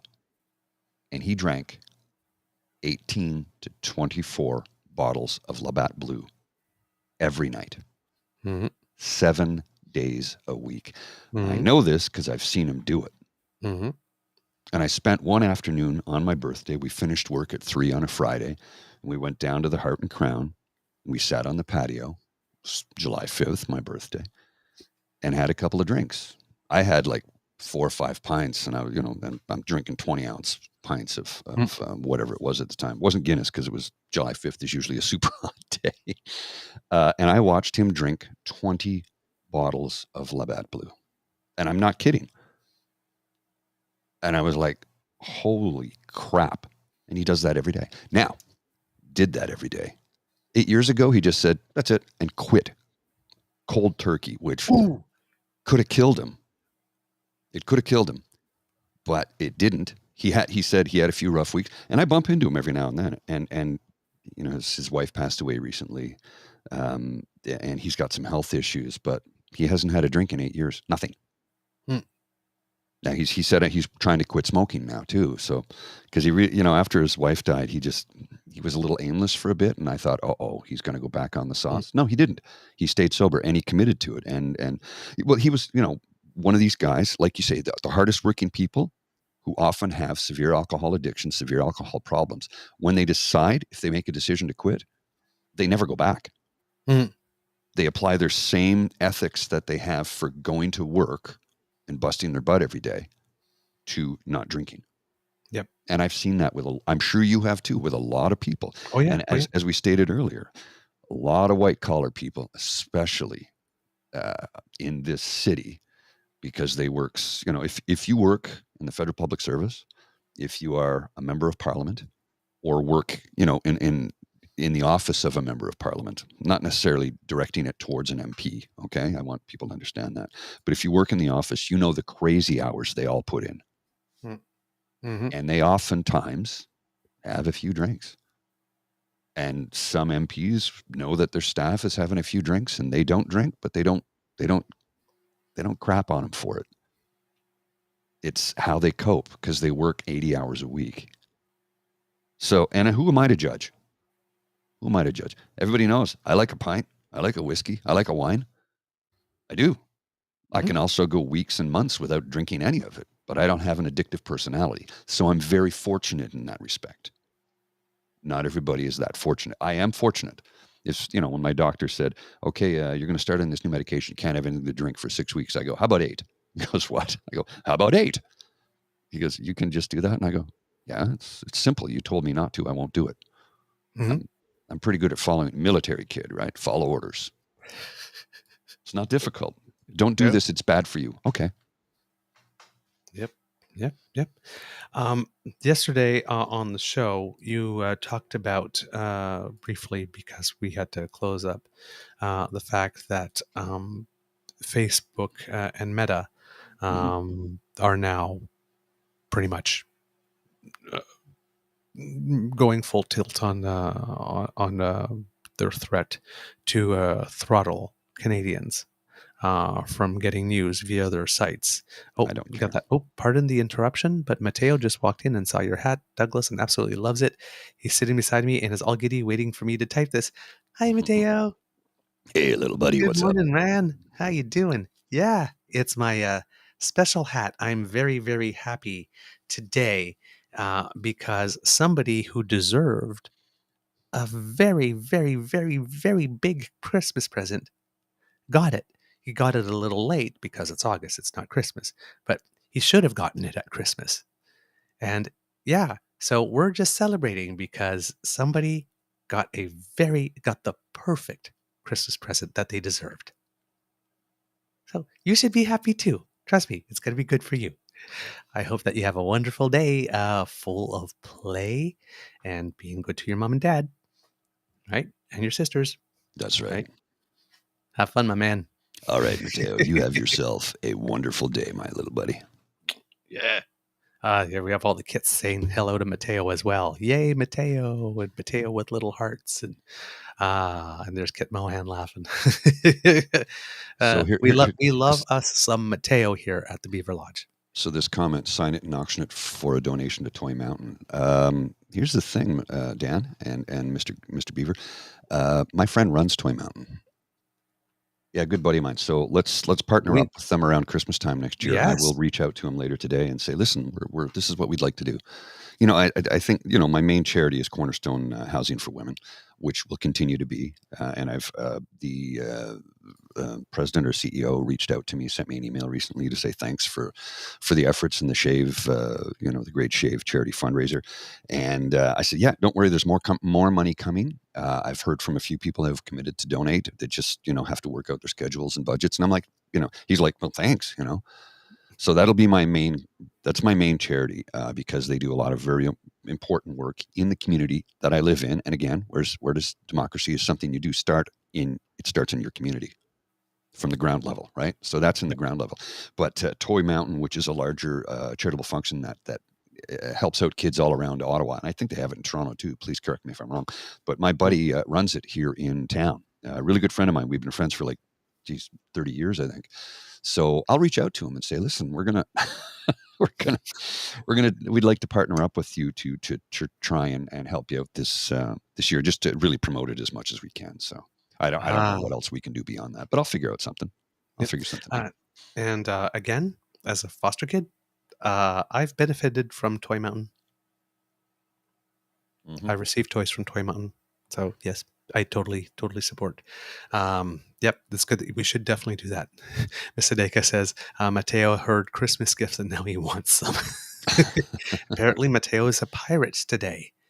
Arr! Avast, mateys. Land ho. Yar, matey.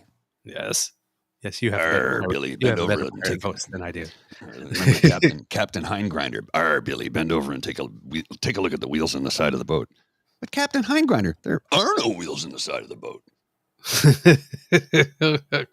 Sorry, that was a joke from when I was much, much younger. Oh Much man, younger.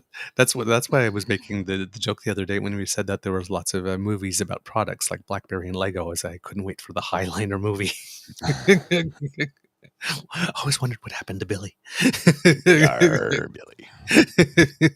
All right. So yes, Facebook, Meta, Instagram, wherever those people are, have been throttling news to about 5% of Canadians for weeks now as a pilot project. I don't know why they had to pilot project I that, but don't anyway. care. And which caused the federal government and many others to withdraw their advertising from Instagram and Meta, Hmm. which happened a few weeks ago. Well, And Meta is Facebook and Instagram. it's Facebook, yeah, Yeah, it's the Meta, parent company. Instagram, and Threads. Yes. Now, conservatives have been losing their minds. So Yeah. we have PP going, it's like 1984. Whether it's big tech or Trudeau's big government, censorship is always and everywhere wrong, said the guy who stands for book burnings, making drag story time illegal, and who won't let his MPs even attend the WEF. But censorship. Yep. Yeah, exactly. And now, yeah, exactly. It's getting more surreal. They're making news in disappear, and it seems that the backbench MP they've got assigned to this is the human dipstick known as Rachel Thomas. Oh, Um, Jesus. okay, people. Let's make it really clear. News has not disappeared. If news has disappeared, we would not be able to do this show because we would not have anything to curate to create content to make this show. News has not disappeared. News is always where it has always been, on the news On the sites. news. so Well, what's going on right here? I mean, again, I keep on saying you've got two factions. You've got a faction that doesn't want any regulation on the internet whatsoever, anyway, any kind. So they're saying that this is censorship and it's the beginning of the end. And then you got the people, like the Facebooks and whatnot, who don't want to pay. And you've got the conservatives who have never met a media other than one that's owned by Americans, or that's independent media that doesn't follow journalistic practices. Other than them, they have not found a media that they don't like. And all of a sudden, they're the ones who are crying, oh my God, Canadians can't get access to the news. The news has disappeared. It's like as if conservatives would care if the news disappeared. They want you to be as little informed as possible. What they are pissed off about, though, kits and cubbies, is, as Mr. Grizzly keeps on mentioning often, please say your standard line about Chatham Asset Management Group, Mr. Grizzly. You mean the Christo-fascist GOP-enabled Chatham Asset Management Group, from the United States of America, right-wing Christian evangelical Christo-fascist GOP supporting hedge fund that owns 66.6% of Canadian, Post Media, which is the Pretty much largest every. newspaper chain in the country. It's Post Media. It's the Sun. It's all the traditional Post Media, but Post Media acquired the Sun a few years ago as well. The Sun Plus the Gazette, the Ottawa Citizen, the Vancouver Sun, the Vancouver, all exactly. of them, all the big ones, right? So, and what's the other thing though? What is part of their basic business model? When they scream about CBC is state-run media, and yet this American-owned hedge fund that owns 66.6% of Post Media, part of their business model is relying upon those same funds that the federal government gives them. They've publicly stated this. So what the Conservatives are really upset is that all the media outlets that are not True North or not RuPaul's or Countersignal or all of those, when you are going on Facebook or Instagram to trade recipes, share photos of your grandchildren, look at kitty cats, right? Well, you're not having all the CPC approved propaganda that appears in all the Post Media and Sun chains being shoved down your throat. They really do like to say "shove down your throat" a lot, don't they? They do. Well, that's why I keep on using it. So you're just there looking for a chocolate chip cookie recipe, and all of a sudden you see these articles from Lilly and Goldstein and Kinsella and the usual suspects. Now you don't see those. Now you got actually focus on the recipes and sharing the pictures of cute kitties and your grandchildren without having that in your way. Which means that the Conservative Party of Canada has to work that much harder to get all that free publicity before your eyeballs. James's Of course. comments. I'm not going to put it on the I screen. know. But I know. I'm not going to read that out no. loud. It's funny. It's funny though. I can't make that same promise is all I will say. But actually I could probably make that promise. Yeah, that's not particularly my thing, to be honest. But so you got PP going, who would have ever imagined that in Canada, the federal government would pass laws banning people from effectively seeing the news? Who would have thought that we've had a government that would pass a law to manipulate the algorithms of the internet? Okay, let's unpack this bullshit. Number one, the federal government did not pass a law banning people from effectively seeing the news. They passed a law asking social media companies to compensate people who actually make the news for the news that is on their site, that generates traffic on their site, that keeps people on their site and visiting, whatnot, for which they get paid. Now, it is the corporations who decided that they are no longer going to be featuring the news on their platforms, not the federal government who passed a law banning people from seeing the news on those pages. They said, it has value, pay for it. They decided, no, we don't want to, so we're not going to carry this product anymore. Just like if you go to your favorite store and there's a favorite cookie mix that you like, and all of a sudden it got discontinued because it wasn't selling enough, as I have been experiencing again, because apparently all the grocery chains a couple of years ago came up with gluten-free lines of bread and cookies and cakes and stuff like that, and they all disappeared from all the chains at exactly the same time because apparently there's not enough of us. So now I have to learn how to bake again. Well, but sorry, go ahead. I was going to say this whole thing about it. They're stripping news from the internet. No, Skippy, they're not. It's just Facebook and Instagram, and Google needs to pay for it from the sources that they get it from. And it just, the way he goes on, it reminds me of this. You're the fucking dumbass who gave your comic away. Now you don't get no fucking movie check neither. Well, when you're right, you're right. Wish I held onto a little piece of that thing, because if the buzz is any indicator, that movie's gonna make some huge bank. What buzz? The internet buzz. What the fuck is the internet? The internet is a communications tool used the world over where people can come together to bitch about movies and share pornography with one another. That was only 20. Whoops, sorry. That was a mistake. That was only 24 seconds, so we shouldn't get any copyright violations. We should be okay. Oh my word! But it's like let's get back to sharing stuff and stop relying upon these major U.S. corporations that have been basically getting their content for free. Oh, wait a minute! All their content they've been getting for free. 100% of just it. did there. There's a little sign language going on there when you put your hand on your face. I noticed Like which that. digit was up. I'm paying attention. Kit Elaine goes, at least you have wheat-free recipes, yes. And I'm not sure if it was Kit Elaine or Kit Ellen, but yes, I got the gluten-free sugar cookie recipe. Thank you very much. So first of all, right, the store has decided it's not carrying the product anymore. Meta made the decision to no longer carry news.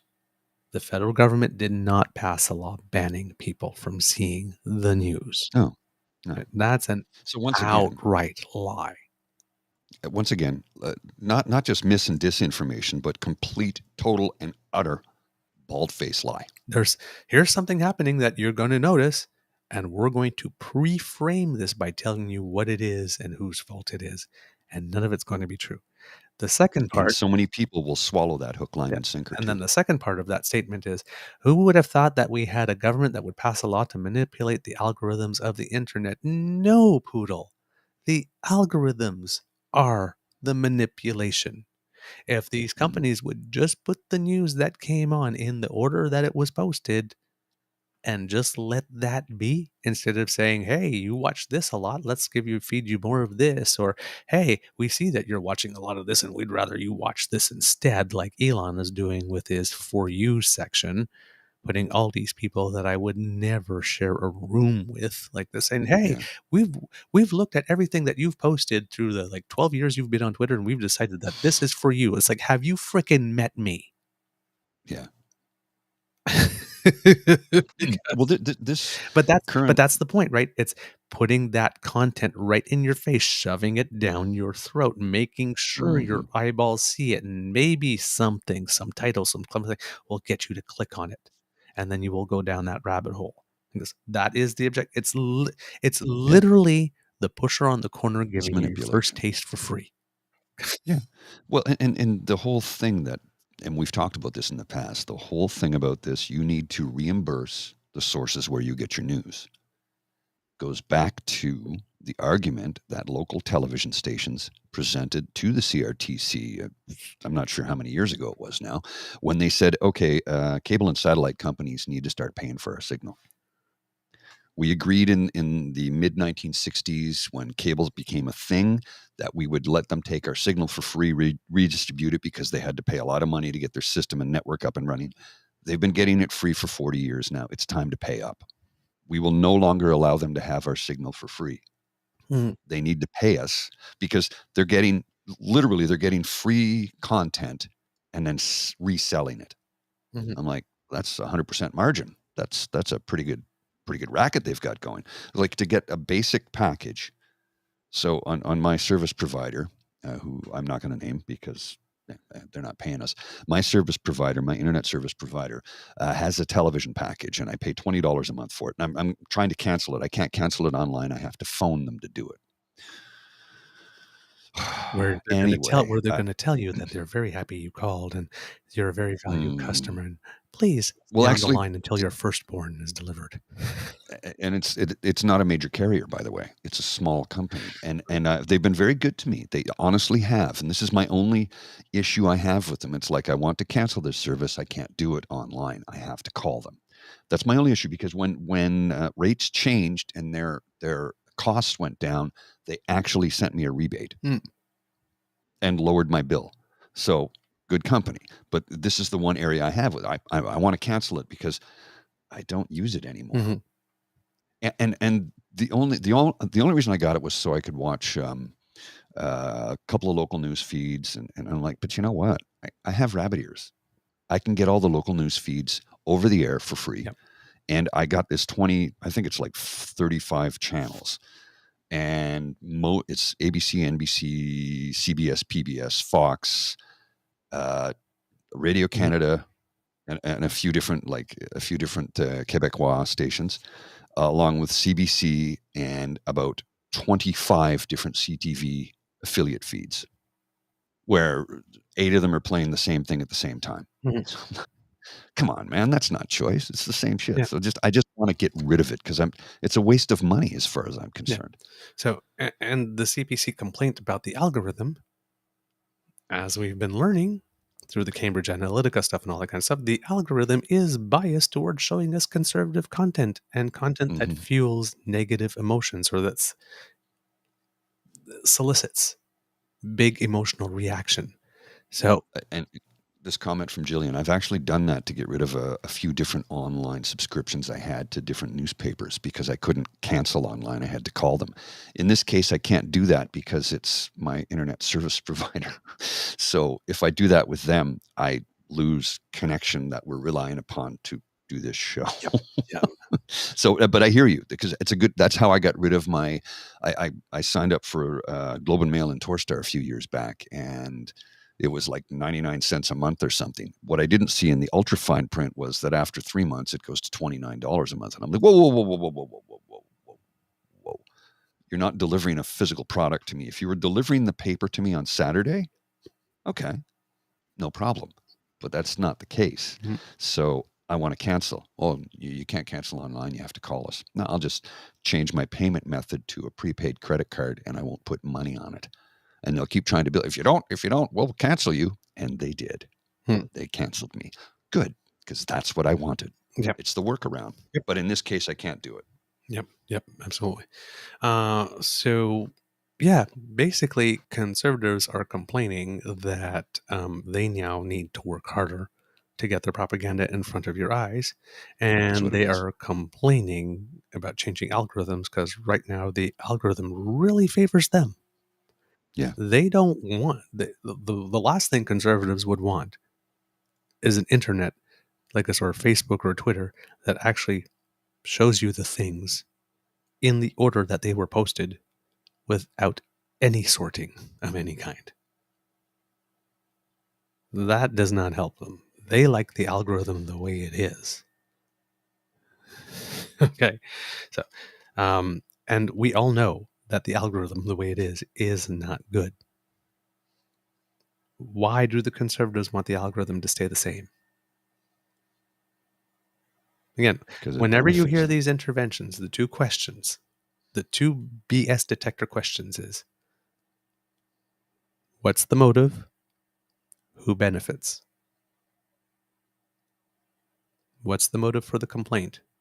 Why are the conservatives on the side of big business? Why are the conservatives not on the side of local news?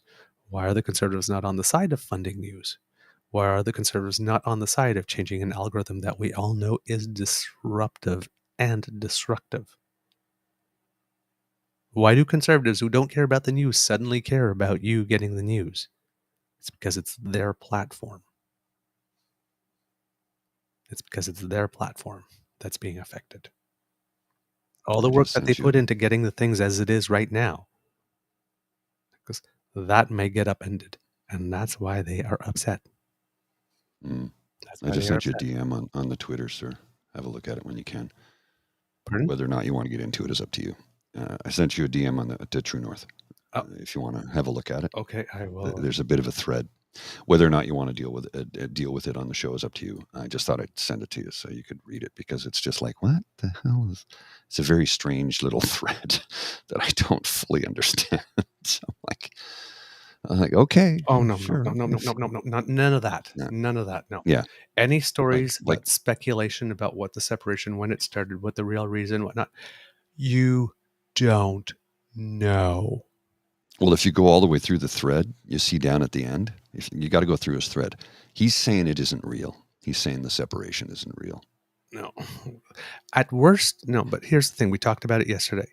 At worst, it's a separation agreement that could be in place up until the next election. And let's say he doesn't win. Maybe he goes back to his regular scheduled family. Maybe they agree to work it out. Maybe if he wins again, then maybe that's it. Who knows? And again, it could just be a separation agreement because things have just gotten so heated and hot when the prime minister goes out in public that said, you know what, for the next election campaign, whenever it is, we really want to be out of it. So we're just going to, it's a separation thing. We're signing it. We're doing it. That way people might leave the kids and whatnot alone for the next election. Then after that, we'll see. Win or lose. So there is something statistically, I can see that being possible in that sense, but that doesn't mean that the story is fake. There is a separation agreement. She is living somewhere else. They put this all in the media. What kind of parents would put a story about them separating in the media for their 3 kids if it was fake? Well, and the other thing that I was trying to be as gentle as I could with this gentleman. He wasn't being rude with me, but he's like, it's not real. It's not real. I get all the press releases from the office. I'm like, you know what? His office has not officially released anything. That is true. But it's been the number one story globally for the last couple of days, and there's been no public denial.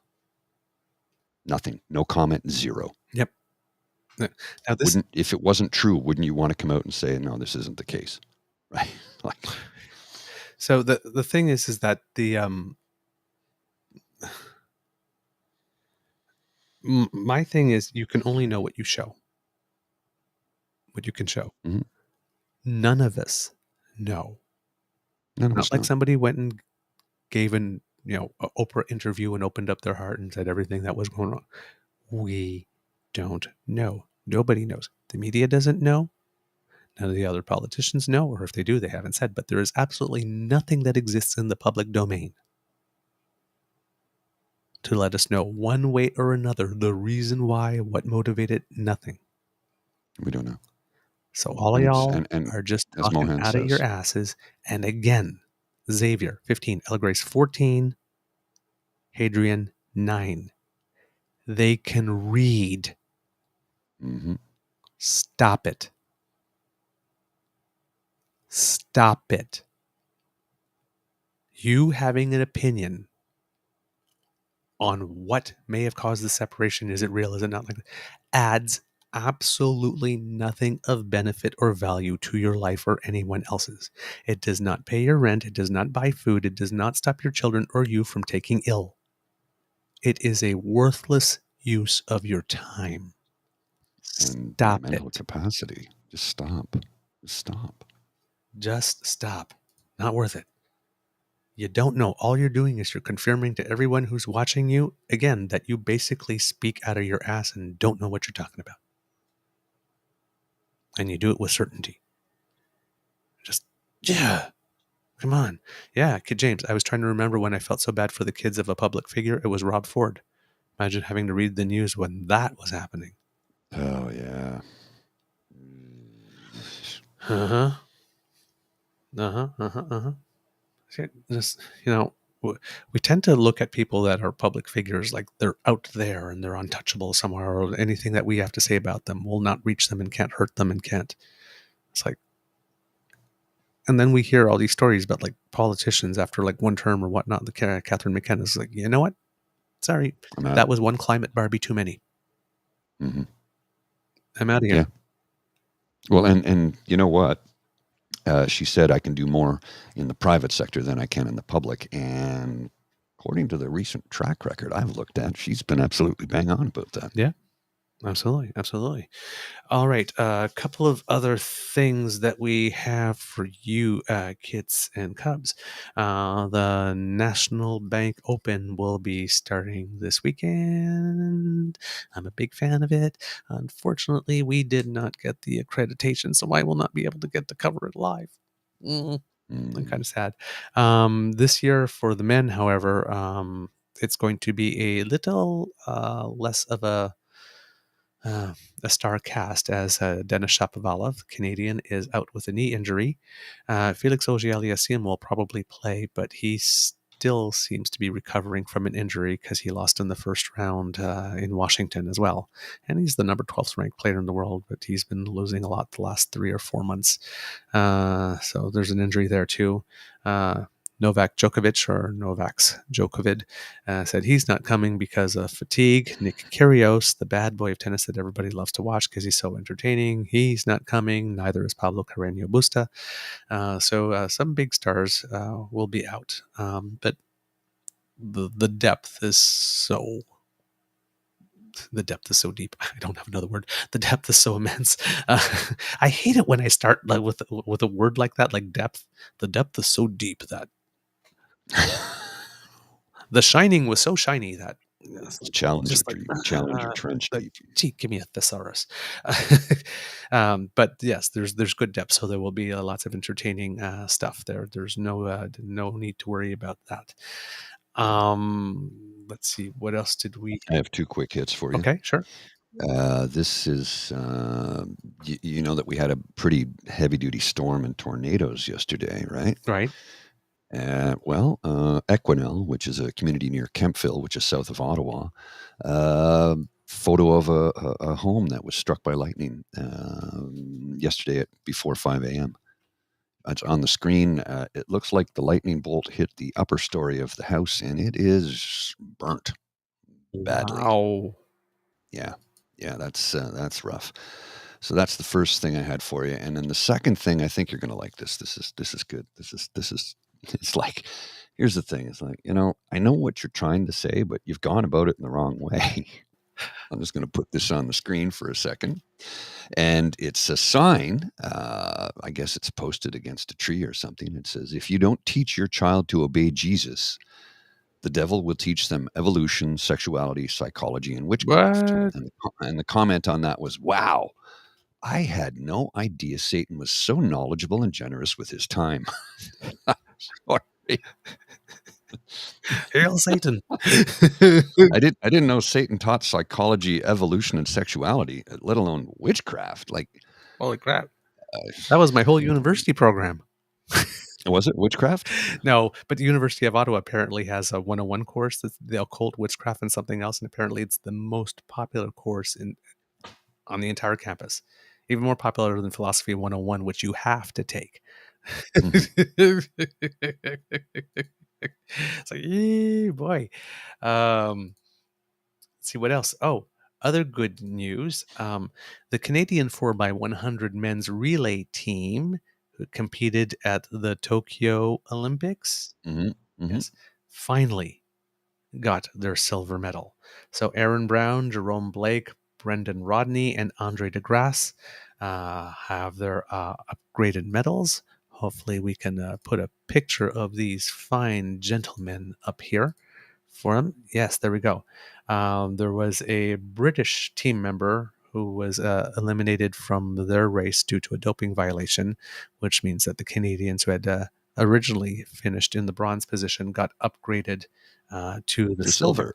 I'm happy this happens, but the other part that I'm not happy about is that if you won silver and you're at the Olympics, it's even worse for people like who won gold or people finished fourth and then turns out they really won third. Because on the day of the event or the day after, when you get your medal and everybody's there and everybody's applauding and all the cameras are on you, you don't get that moment. No. So if you were second and you won gold, yeah, sure, they'll have a little ceremony and they'll put a couple of people there and they'll play the national anthem and whatnot. But the anthem's not being played in front of a stadium full of 60,000 people. No, so you are kind of robbed of that. And your moment. peers, right? I mean, it's not done. There's no malicious intent there, but it's kind of like a bummer you don't get that. Yeah, that moment. Well, yeah, because they have to. They have to. I mean, they still got their podium moment though. They still did get a podium moment. Yes. Right. So it wasn't like they were fourth place and then all of a sudden everybody else got canceled and they got gold. They did get a podium moment, but they did get robbed of that one echelon higher, right? Right. And it's not so bad with third to second. There's no national anthem and there's no but it's still it's worse when it's second to first or fourth to third, because then fourth to third, but you miss it. But speaking of Brendan Rodney, who was on that team, okay. Recently the Canadian National Track and Field Championships took place, and Brendan Rodney had an amazing meet. He ran and qualified for the next Olympics by meeting Olympic standards in the 100 meters by setting a personal best. And he got 2 podium finishes and met world championship standards in the 200 meters as well, just from the Canadian Championships. This article here from Running Magazine. There were many stories that came out of the 2023 Canadian Track and Field Championships, but none compared to that of Toronto's Brendan Rodney. The 31-year-old sprinter came away from nationals with a personal best, 2 podium finishes, and 2 world championship standards in the 100 and 200 meters. On Friday night in the men's 100-meter semifinal, Rodney shocked himself with a 10 flat clocking, smashing his personal best by nearly 0.2 of a second from nationals in 2017, 6 years ago. 6 years of training to beat your personal best by 0.2 of a second. That's a lot of hard work. His time also equals the 2023 World Championship standard for the men's 100, earning him a position on Team Canada in Budapest. How's about that? Hours later, Rodney followed up his personal best performance with the second fastest time in his career, 10.12 seconds, to win silver behind Aaron Brown, who claimed his fifth consecutive Canadian 100 meters title in 10.8 seconds. And one of the reasons Aaron Brown won it is because Andre DeGrasse managed to get disqualified in the 100 for some reason at the Canadian National World Championships, but came back and won the 200-meter World Championship in 2015. 200-meter title in 20.15 seconds, which is his fastest time of the season, which is really good because... Oh, no, sorry, that was Rodney who did that. Sorry, not... not DeGrasse. DeGrasse didn't qualify for the 100-meter final, but yes, in the 200 he did win it, and he's been having some trouble with his confidence lately. And in sprinting, confidence is almost everything. When you watch that last heat go, and they've all got that cockiness and that swag, going on as they're on the blocks. They got their number there and they're doing this, and and all that kind of stuff. Well, when you start losing or finishing fourth or not making finals every now and then that kind of affects you. You get a little slower jump off the start, and that kind of stuff. Mm-hmm. You get a little more tense in your body rather than staying loose, and that slows you down. But yeah, he is really, really. But he's starting to come back, so I think he'll be okay in time for Paris. But he's been having a rougher season this year.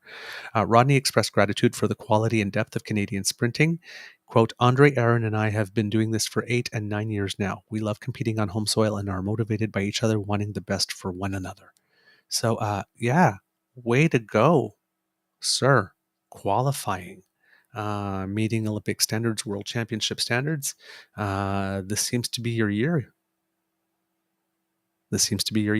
And of course, now an Olympic silver medalist as well. So that's always very, very good news. I love it when our Canadian athletes are doing us proud and get good results for us. Another good result: Brooke Henderson, golfer extraordinaire, finished second at the Evian Championships in France with an overall 8 under score, 6 strokes behind the winner. 6 strokes. Céline Boutier. So Céline Boutier was on fire during that tournament. I mean, hey, first of all, to beat Brooke Henderson when she's having a good tournament, you have to be good. Yeah. And she was second best by 6 strokes. That's a huge lead in golf. That is a massive lead. Yeah. So good there. Canadians are still. Sorry, I gotta sneeze. Okay, you go ahead and do that. I'm going to put a graphic on the screen here in the meantime. This is Theo Moudakis' latest political cartoon. Doug Ford taking down the Ford Fest sign while he whistles away in the second panel. In the third panel, as he walks away with the Ford Fest sign under his arm. And in the third panel, he's walking towards the post. And in the fourth panel, he puts up another sign. He says, now for the real party. Friends of Ford Fest. That's gonna piss off some people, and I'm here for it. Doesn't piss off as you're on mute, sir. Doesn't piss off nearly as many people as when he does a Pierre Polyev political cartoon. They really come out of the woodwork, but it tends to be bots that do it. So and Theo is unbothered by all of it. I know. I love Theo. I love Theo so much. He's so badass. He really. Him and Michael Diatter are like, no, this is my job. This is my job. And both of them, by the way, equally skewer the prime minister on a frequent basis. Oh yeah. And every time they do, I'm like, can't argue with him. He's right. Well, like always, like sometimes they don't always land, and that's for anyone, whether it's Pierre or whatnot. Mm-hmm. But for the most part, they do, and for the most part, they're pretty good. And even the ones, even if you like the person that he's doing a send up of, every now and then it's like you're sitting there, you go, well, yeah, I guess he's right. He's not wrong. He's not wrong. That's the thing. He's not wrong. So I don't want you skewering my guy, but that's pretty funny. That was good. Well, like you said, it was the one of Sophie Gregoire Trudeau holding hands with Pete Davidson. It's like, wow, that guy moves fast. Oh, well, yeah, exactly. Because, and like I said, that one really was funny because it's really a joke about Pete Davidson. Yeah, it's topical, right? It's about Pete Davidson. I mean, I can understand how some people may get upset by that one, and that's fine. That's fine. I'm not telling you how to feel or think. I'm not. I have kind of dark sense of humor sometimes. So I did get a chuckle out of that one because I thought it was funny. I'm not going to lie. I thought it was funny. Oh man, we have a couple of other Canadians to praise. The other day when I was talking about the World Para Swimming Championships, I could not remember Aurélie Rivard's last name, which I should have been able to because she's basically a Canadian legend in para swimming. Apologies. And also, congratulations to Sabrina Duchesne, who picked up a bronze medal for us at the World Para Swimming Championships in the 400 meter freestyle S7 final. Again, I wish I knew what the categories meant, S7, but I don't in terms of para swimming, and there are a lot of categories, so it would be hard for someone that's not involved in the domain to know what all of them are off the top of your head. So I do apologize for that. But Canadians on the international scene doing us very, very, very, very proud. We're always happy to report that and give out some praise. On that note, Canadian that we love, I don't think I'd be very surprised if anybody doesn't love her. Buffy St. Marie, who is now 82, has announced that due to health issues, she has some travel-induced health concerns, arthritic hands, and a bad shoulder. Well, those things together are making it such that she cannot perform to her standards. So she has announced that she will be retiring from live performance. She says it doesn't mean that she will never be performing ever again, but she's just hanging it up for a while. I'm hoping it is just for a while because, hey, Joni's back. She needs some company, Buffy. There's a tour I would go see. Oh, yes. Joni and Buffy.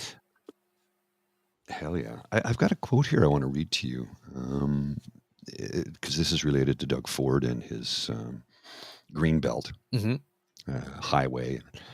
This is from Max, I hope I pronounce his name correctly, Hansgen, Hansgen, president of the National Farmers Union of Ontario. He's talking about the Greenbelt land that he's coughing up for the highway and, the communities that will be built beside it because all the developer friends of his own land right beside it. And he says, it is all class 1 and 2 farmland, which is the best, most fertile, most profitable farmland that we have in one of the most forgiving climates for farming in Canada.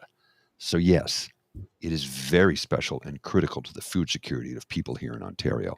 So the farmers are fighting back now. Good. Yeah.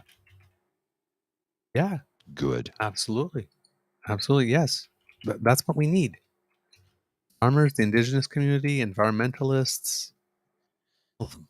We need them. Well, here's the thing that I'm gonna say, and this is where people will stand up and take notice. Okay, and this is kind of loaded when I say it.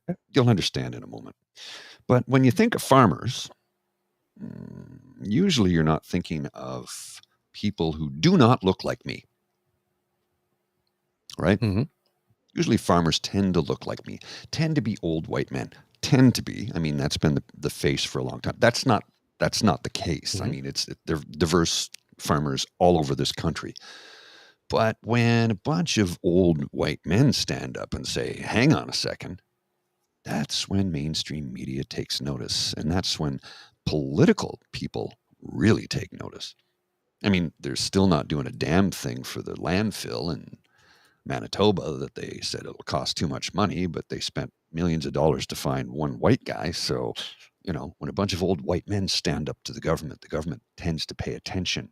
So this might be the tide is turning moment, or the tipping point, if you will, on the Greenbelt 413 highway and development that'll take place along the highway. They're going to get those homes built for people who need them.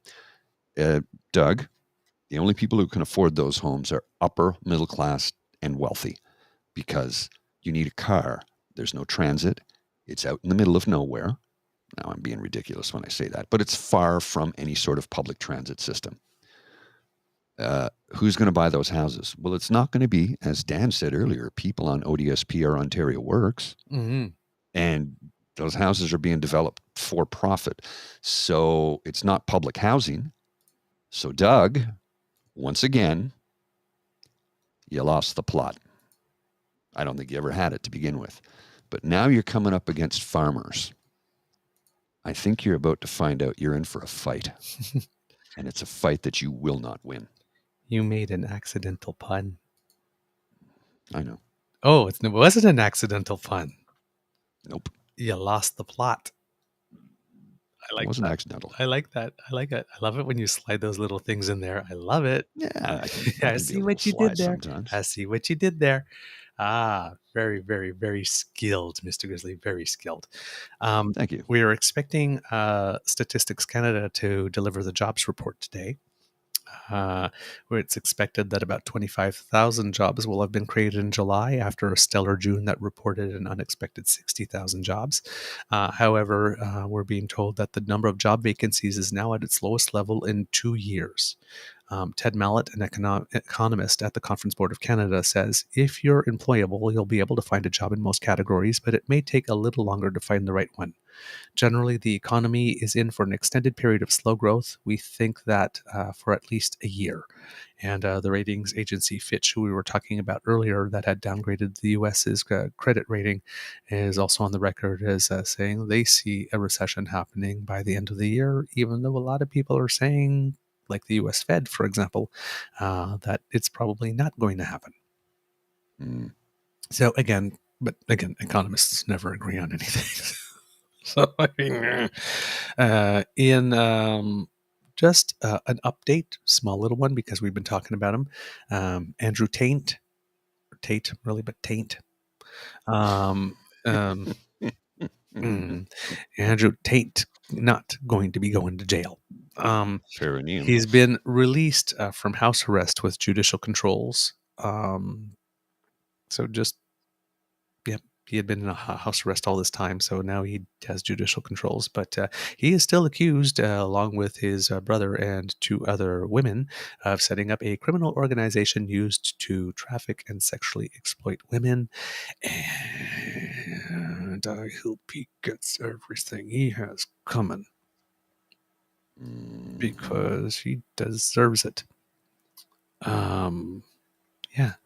I don't think I have anything else right now for the day, Mr. Grizzly. I have 2 quick hits, and then we can wind it up, sir. Okay. This one is Stittsville yesterday. That's the size of the hailstones that fell in Stittsville. Whoa. It was a 3-minute hailstorm just before the tornado touched down. The tornado touched down south of the city, but that's a big hailstone. That's bigger than a golf ball. Well, golf ball sized anyway. That's pretty big. And then there's this one who because Pierre Poliver is constantly saying Canada's broken, and we know it isn't. But here's the thing. If Canada is broken, then the Conservatives broke it. Yeah. You've got Conservatives in New Brunswick, Yep. Nova Scotia, Ontario, Manitoba, Saskatchewan, Alberta, and the CAQ, which is also a Conservative in Quebec. If Canada is broken, then the Conservatives broke it, because most of the provinces are run by Conservative governments. And guess what? They've all done a terrible job of managing COVID and post-COVID. Is it really post-COVID? We're no longer in pandemic panic, and they haven't officially said it's over. Have they? Has the CDC said it's, or the WHO? The WHO has said it's officially over yet. Oh, okay. Yeah, not too long ago, actually. Yeah. But there's still people getting COVID and still people dying from it, but they're largely people who have not been vaccinated. So. Oh yeah, absolutely. Yes, the WHO declared an end to COVID-19 as a global health emergency on May 11th, 2023. Okay. But you're right, and for example, groups like the National Advisory Council on Immunizations are still giving advice, and they're saying that this coming fall, if you have not received any of the boosters, or if you have received any of the boosters, but especially if you haven't, to please take this year's booster, because this year's booster, has it been released yet? I don't think it has yet. Okay, because I'm waiting for it. I don't think it has yet, but this one, because the last one we had was the first bivalent booster, which had something for the COVID, well, let's say COVID Classic and New COVID. Like new coat. New COVID and COVID Classic. So Omicron and Alpha.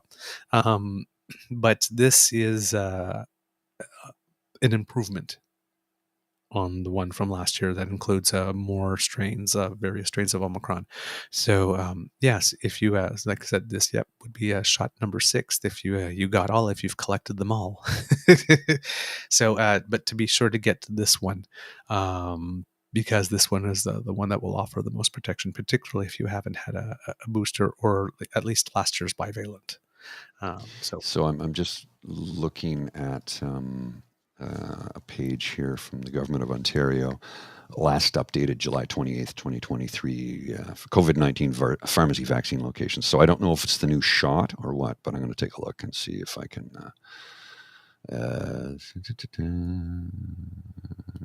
Okay, lots of things to filter through here. Yeah. Now, of course, the wait time again is, of course, 6 months since your previous shot. Could be up to 4 months if you are immunocompromised. But yes, make sure to get your shot. And I think that because they're saying they're usually lasting about 6 months. If you get them in September-ish, October-ish, you'll be covered for the Christmas holidays, which is really the important one, where you want to make sure that you have good protection, because we don't know if we're going to have another wave, this winter or not. So just better safe than sorry. Better safe than sorry. Well, and the thing to consider too is in the wintertime is when it would spread more because people are spending more time indoors. So exactly, with not as good ventilation, more bodies in the room, and particularly Christmas, have a couple of drinks and you start speaking moistly. Little spittle. Love you, man. Yep. I asked for how you were doing, not for the weather report. Thank you. That's what happened. You get a couple of cocktails into you, right? A couple of wobbly pops, and the next thing you know, hey man. Well, that was the thing when we went to the wedding. I think it was in the first year in September. Out, my friends did it outside, with garden party tents and all that kind of stuff, and when we all had our masks on and stuff like that. But around 10:30, 11 p.m. at night, while we're dancing, and everybody's singing. So you got droplets while you're dancing, you're singing, and you get the couple of people, like this guy had a couple of, like you said, wobbly pops, and put their arm around you and start talking like right in your face. So you're so happy. They're it's like, oh man. Like I said, I was such a good boy. I wore my mask the entire time when I was like anywhere near people, and while we were dancing, I still wore my mask. So because I cannot dance. The only time I don't sing when I'm dancing is if it's a techno song that has no words in it, which made techno very hard for me to access EDM when I was young, because I said, there's no words in this, it's just noise. Eventually I figured out that there was some good EDM in techno, but it took me a while, because my favorite thing was singing to the song and there were no words. But yes, that the singing at the top of my lungs and whatnot, but still, somewhere around like 10:30 in the night, a couple of times people came to talk to me, and it's like, you don't want to push people away, and you're thinking, oh God, I hope I'm okay when I go home. And everybody was, fortunately, from this wedding. You're still a little nervous, but you have that. Okay, I went to the wedding. I tried to be as responsible as I could, but people are still people, and things happen, and you're just like thinking, oh God, please, please, please, please, please. Whew, dodged a bullet. So, but yes, please make sure to get your vaccination this fall, because you want to be up to date. Well, I'm looking on you want to get ready for the 6G when it arrives, Yeah, I'm looking. I'm the 6G. I'm looking on a pharmacy page here, and I can book something next week. But I don't know if it's the bivalent booster from Pfizer or Moderna. I can take either one. Yeah, I just don't know what if it's the version 1 or version 2. Yeah, that's the thing. Yeah, so that's the basic thing. You got to check there.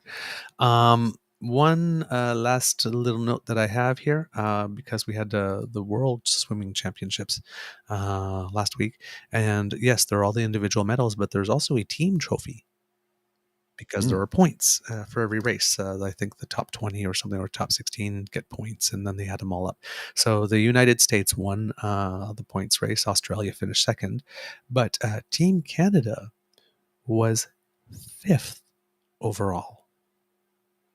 Team Canada, men and women combined, have the 5th strongest swimming team in the entire world. I didn't think we were that high. I thought we would have been like 8th or 9th or whatnot, but 5th. Now the men's team is 9th. The women are 4th. And the women in 4th place have more points than the men's team on the 2nd place for Canada. So the strong, I think there's maybe a little more imbalance on the women's side than on the men's side in terms of parity, in terms of the strength of the teams. But 4th place women's team in the world is Team Canada, and the 9th place men's team in the world is Team Canada, for Team Canada total 5th. And that's, again, without Alexiak and with Kylie Mass not being at her absolute best, and with Ruslev Gazian not being able to compete in all the events because he had missed qualifications because he had COVID. So he was just there for the relays. Yeah. And then we still have another year to go before the Olympics, where all these people can improve. Oh yeah, and they will. They'll train hard. They'll improve. They'll watch and see Summer smash records at the Olympics next year, when she'll be 17. Yes, it literally will be the Summer Games. I see what you did there. Yeah. Always thinking. Oh yeah. There's a whole bunch of other little tidbits, kits, but we are closing in on 3, so I think that's enough for today. Yeah, What do you let's say? wind her down. Let's wind her down. All right, kids and cubs. Or wind it up. Wind it down. Wind it up. Wind it down. Wind up. Oh, wind it. I was thinking more like red wine, but yeah. Oh, red wine, yes. Was it Madagascar? I think that was, or Happy Feet. Cat de Luna's Wind Up. Anyway, it was from one of those animated movies. I like the course of that one. It speaks to me. It speaks to the Jamaican blood that I have in me somewhere in there. Right, Jasmine. You know what it is, Irie. And don't come at me for that one, okay? Because there's a lot of white people in Jamaica that have that same accent. So, okay? I'm not culturally appropriating anything. There are a lot of white people that live in Jamaica that got that thick accent from the Jamaicans, yeah. We hope that you loved listening to us, because we loved making this for you. And today we particularly loved making this for you because, well, we got to help out a friend who's hard at work now. No, he said he had the day off, but I know he was going. He's got the day off. He doesn't go back till Tuesday. It's Monday's a holiday. Exactly. Yes, Miss Sadeka, that was Wind Up by Cat de Luna. Exactly. You got it. You got it. You see the thing I just put on the screen there, sir? Alberta's canceled boosters. I have asked and we're told they were no longer available. Kit Plain Power. Danielle Smith's premiership is about... I'm gonna have to ask Nate about this. Hold on, I'm gonna. Yeah, let's reach out to Nate on that one, because I'm gonna do that right now. What do you know about Alberta? Yeah, I did see this. I did see this headline. Alberta canceled any renewable energy projects. Yes. Like, really? Yes, they put... The planet is on fire. It's the hottest July in recorded history. Fires, floods, tornadoes, hailstorms. Let's go all in on oil. Jesus. Right? I can't write this. Okay, well, since you know what, we were going to end the show, but let's talk about it since we're talking about it. Yes, yesterday, the government of Alberta has announced that for at least the next 7 months, they will be putting a moratorium on the approval of new renewable projects, citing concerns about land use and about what the implications will be if at one point they need to reclaim the land to clean it. There's 71 abandoned wells and 95 orphaned wells, I think. Yes. And here's the thing, is right now the province is in an energy, wind and solar energy boom. So you have Blake Schaefer, who's an economist from the University of Calgary and an energy researcher, that says people are often surprised to hear that Alberta has been the #1 region in Canada for renewables growth for the past several years. Why are you pointing the finger at cleanup liabilities in renewables today when the much, much, much larger issue is unfunded oil and gas liabilities? There's been a lot of money coming in. If I'm an investor or a developer in this space, I would look at other opportunities. We just cast a huge amount of regulatory uncertainty into all investments in renewables. Big oil owns Danielle Smith. Period. Seriously. Period. The Pembina Institute points out that it's actually unprecedented in Alberta to actually stop activity in any energy sector to review regulations. Paul McLaughlin, who's the president of the Rural Municipalities of Alberta, has said, "We've just seen an explosion of renewable projects all throughout rural Alberta. Solar farms are ideal on brownfield, non-agricultural producing land of lesser value." So, yes, you should definitely have regulations for that to happen, but you don't need to stop approval of projects. Because you said, hey, maybe it's not a good idea to put a solar farm on prime agricultural land. Okay, you've thought about that. That's your policy. That's all the thing that needs to do. Now, how do you enact that? Seriously, you don't need to stop stuff for 7 months. So, yes.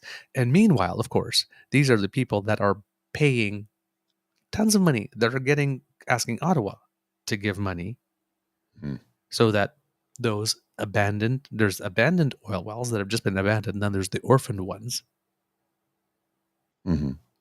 All of them, which all these people are legally, contractually bound to clean up. We are bribing them with yet more money to do what they are contractually, legally supposed to do. And there's methane and all the other stuff that are way worse than your standard GHG gases coming from those sources. But hey, let's pause everything on the renewables right now, because that's where the priority area is. She's pulling a Doug Ford. Remember how he first got in?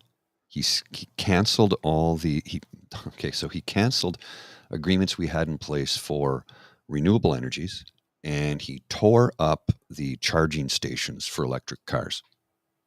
Canceled programs, tore up the charge. A couple years later, he comes back, and 5 years later, comes back. We're building a battery thing, and we're putting.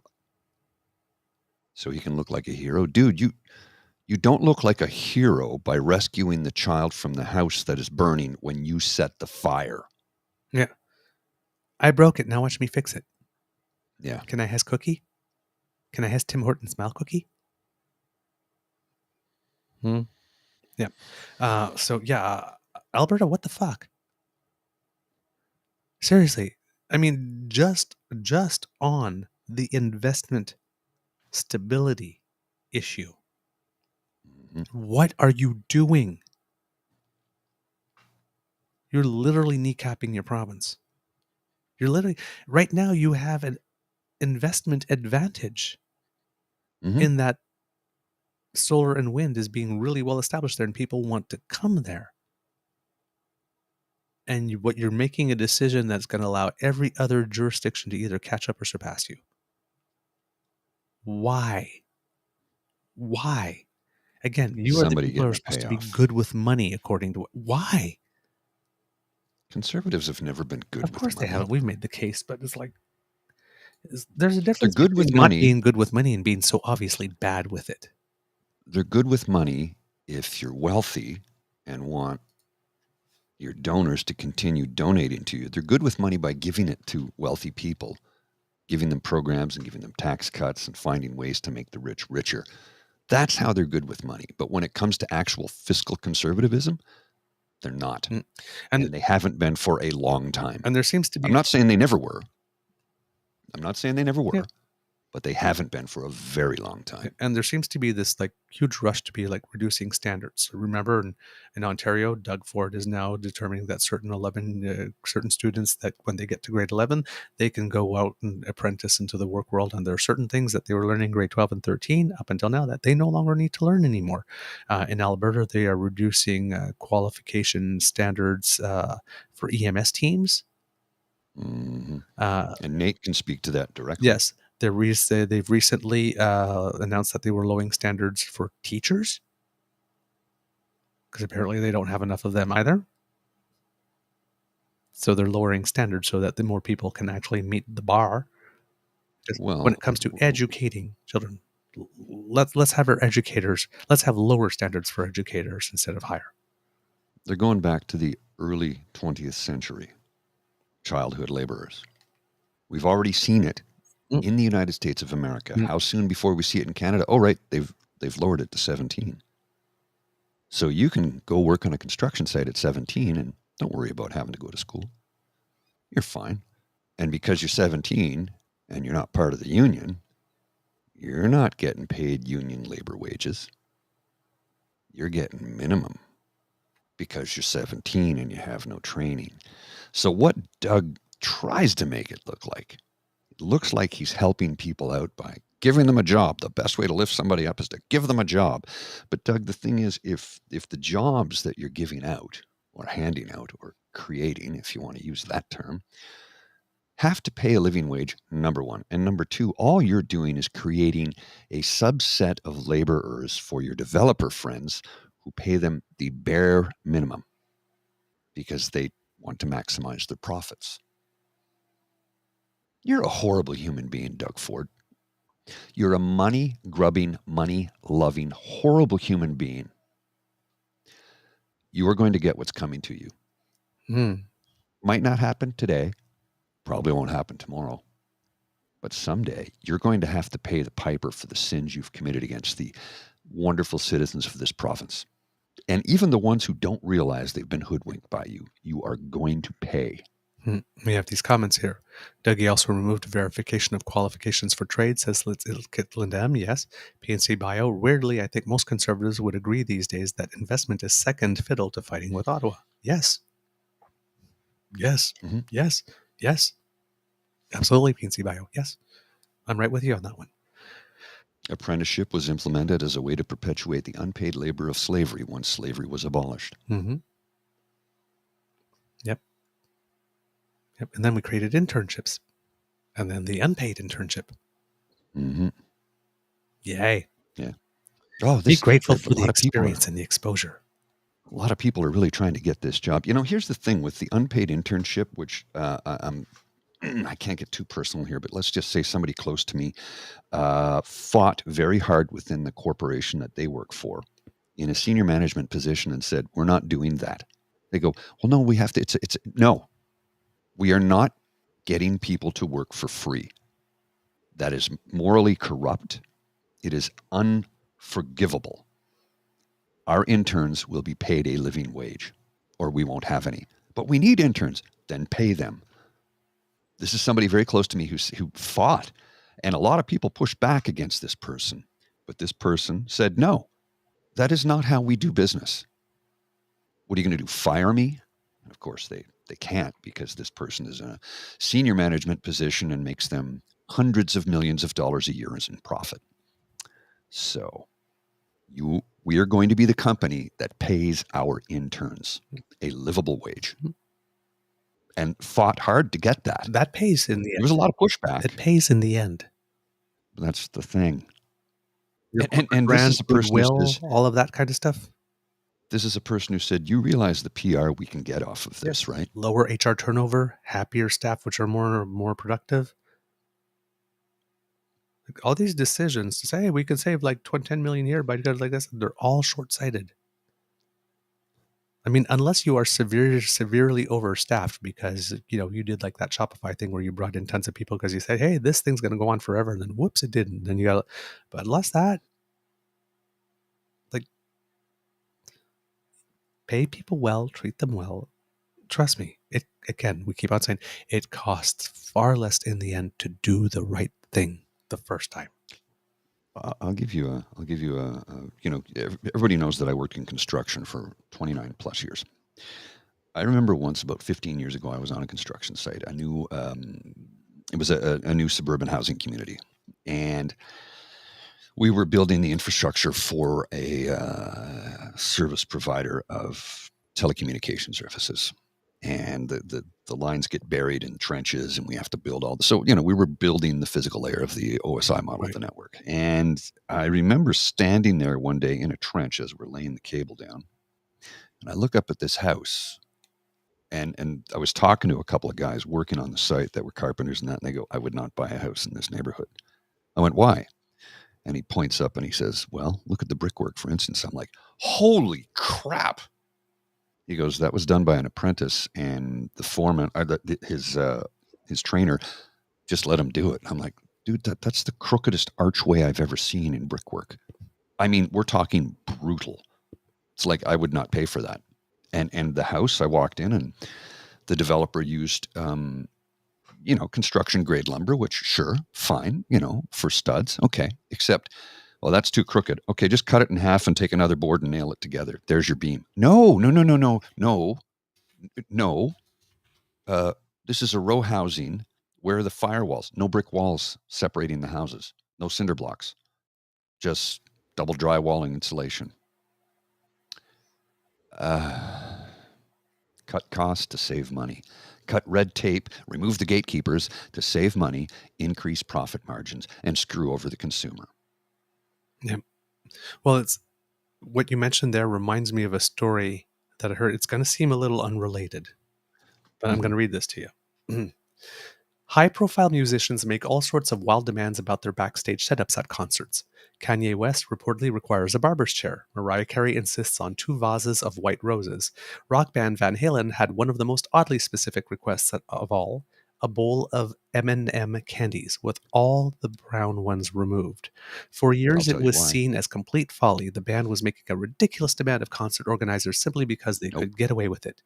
But the seemingly ludicrous request was actually a shrewd business move. We were reminded of it while reading Ian Parker's excellent profile of New York Times food critic Pete Wells in The New Yorker. He mentions the Van Halen M&M episode in passing. The band's concert writer indeed had a clause saying there could be no brown M&Ms in the backstage area or the promoter would forfeit the entire show at full price. As lead singer David Lee Roth explained in a 2012 interview, the bowl of M&Ms was an indicator of whether the concert promoter had actually read the band's complicated contract. Van Halen was the first to take 850 par lamplights, huge lights around the country, Roth said. At the time, it was the biggest production ever. In many cases, the venues were too outdated or inadequately prepared to set up the band's sophisticated stage. Quote, "If I came backstage having been one of the architects of this lighting and staging design and I saw brown M&Ms on the catering table, then I guarantee the promoter had not read the contract writer and we would have to do a serious line check of the entire stage setup," Roth said. The brown M&M's demand is a great rock and roll legend, but the truth is far more interesting. It's health and safety is what it is. It's health and safety. That's what it is. We put it in there because if it's not there, we know you cut corners on the job and made it unsafe for us to do our job and made it unsafe for everybody who came to the venue to watch us to be in there. And back then, you have to understand each city you went to had a different promoter, a different concert promoter, a different, they hired local labor to build it. It's all different today. Today, it's all corporate. It's Live Nation or it's something else. And they have their own crews. They have IATSE union members in different cities that take care of it.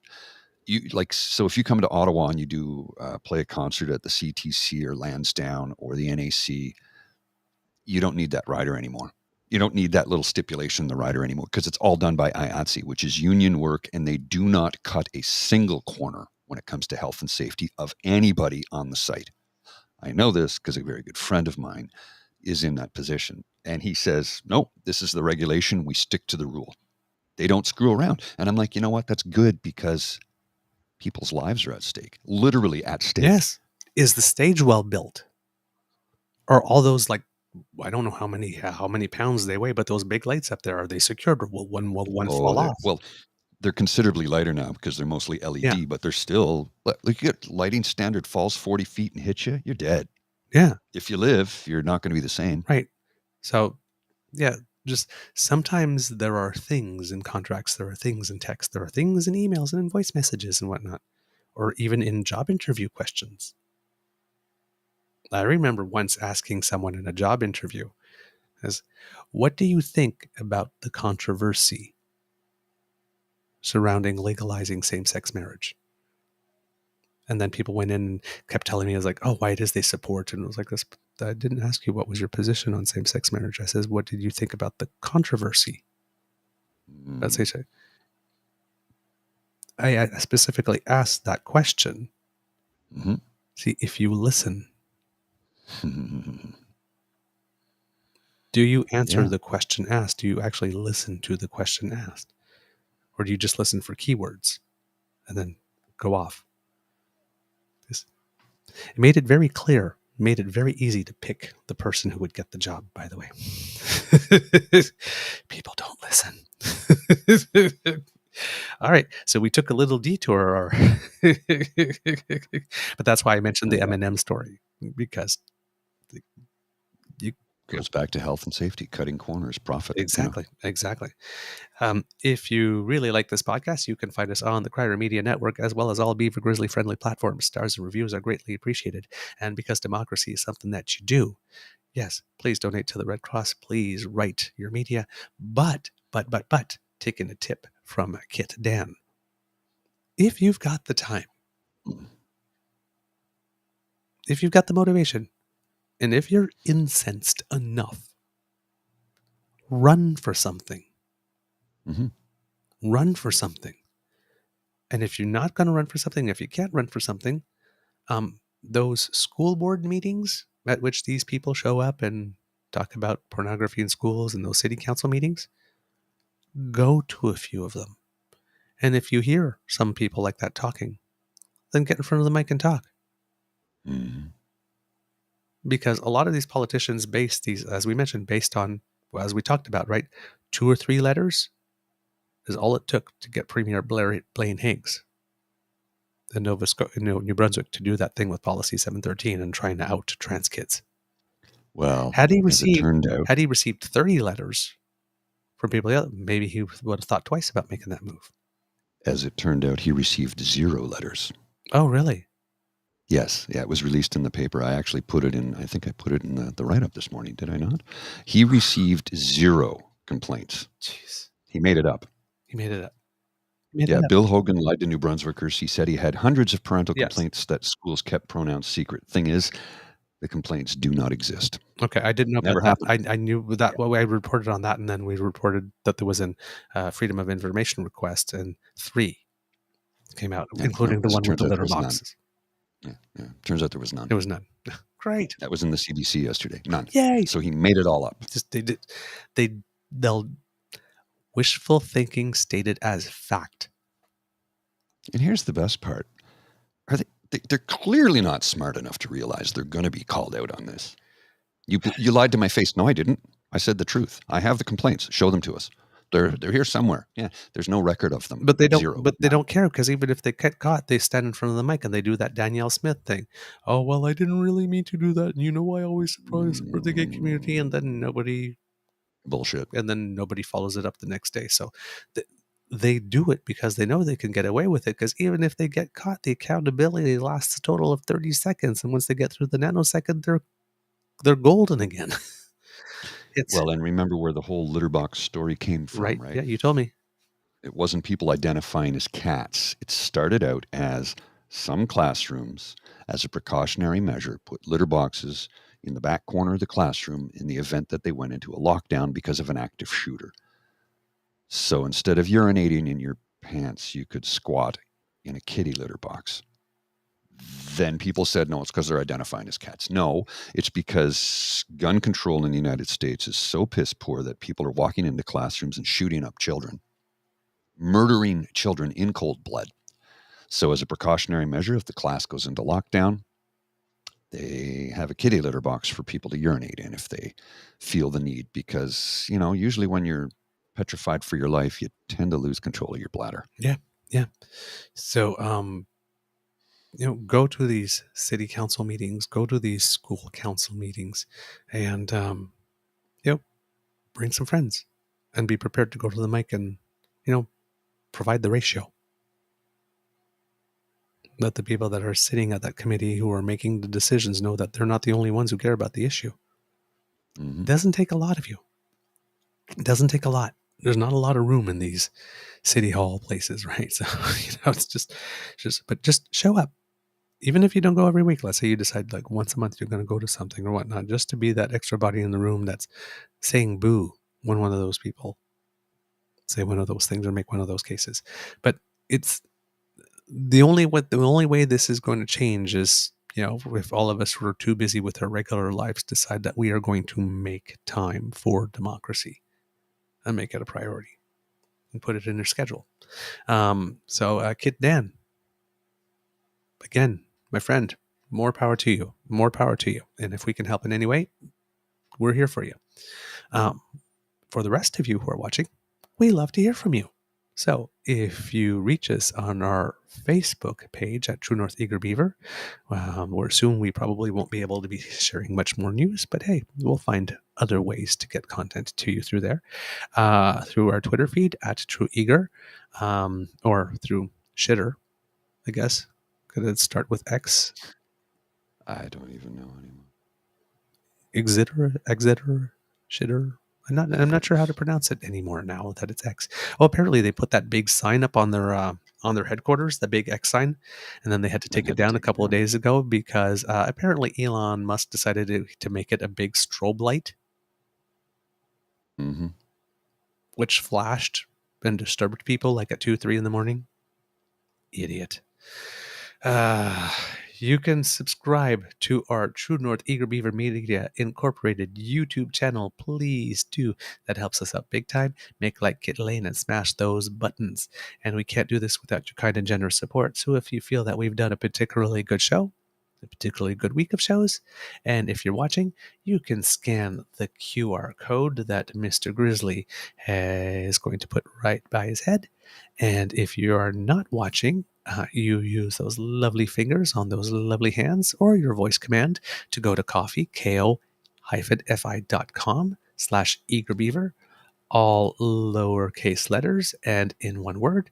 And that's where you can go to make your donation to the Eager Beaver Lodge Emergency Hydration Fund to keep us, because I know she's here, moist. And if you see that little squiggly right under my chin, that is where you go to get a direct link to Mr. Grizzly's ASMR for mental health channel. That's not the Angry Speedo Man rant channel. That's a different channel. The one where he calms you down after you watch the Speedo Man rants, which I'm sure will hopefully be coming. I really do want to see one. And for the kids who have made those donations, thank you so very much to Kit Trish, who sent us a little donation and said, Thank goodness for you both. I appreciate you whenever I get a chance to listen or watch to bring sanity to me on my way to work or when I'm chilling at home. Your voices are so important. Please keep it up. I am going to completely bypass the keep it up joke because I'm inappropriate, but it's sitting there and I want to swing at it.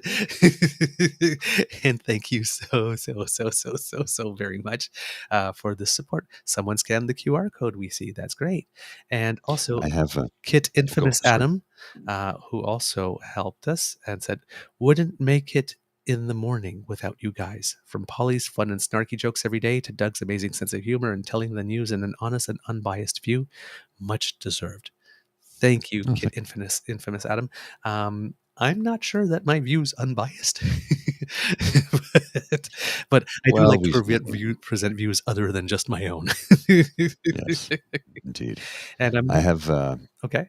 Go ahead. Sorry, and I'm not sure if I had thanked Taffy G, Kit Taffy G, for their donation that came in earlier.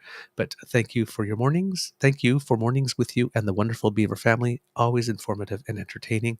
Thank you for your lovely presence, Kit Taffy G. And you're here today, so you get to hear it. Mr. Grizzly, please, what did you have to say? I'm just going to pull this down here so I can put this on the screen. Did I put the link in the chat? I think I did. Hang on. Yes, I did. I put the link in the chat, but I'm going to bring it up to put it on the screen because I did find the article from the CBC. Parental complaints alleging schools kept pronouns secret do not exist. UNB professor requested information from the province about complaints prior to the Policy 713 review. Yeah. From 2020 to May 25th, 2023, the Department of Education received no written complaints from parents alleging the school was keeping them in the dark about their children's preferred pronouns. Wow. There you go. Wow. He made it up. Nearly 3.5 years. And the thing is, We have like, thousands again, of them. they're not very smart, are they? Bald face, lie. And we can prove that you I lied. guess they thought that everybody was going to be too busy to ask or look. There's always going to be somebody out there who's going to do it. That's why I said that's the democracy is something you do. Be nosy. There Ask you the go. question. File the Freedom of There you Information request. Stick your nose in that business. Get in Be there. right all Make up it in there in happen. that grill. Yeah, I hear you. Hey, Kit Diggs BT Dub 7. Hey, what's up?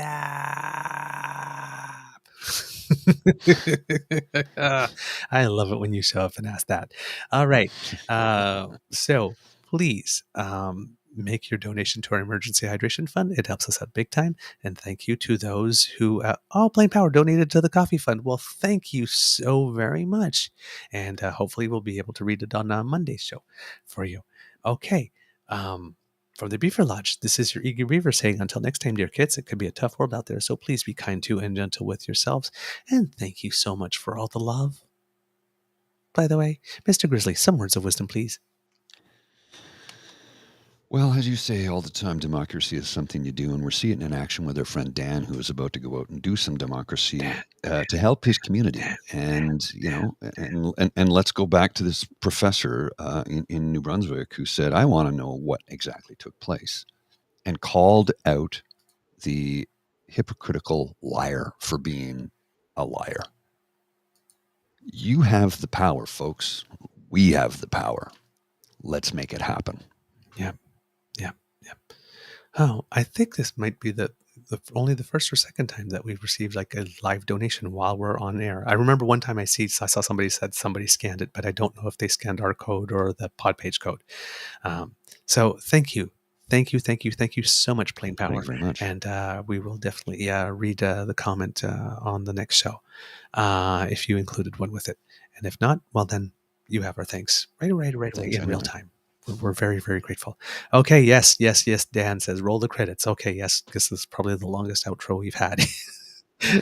Mr. Grizzly, please roll them credits.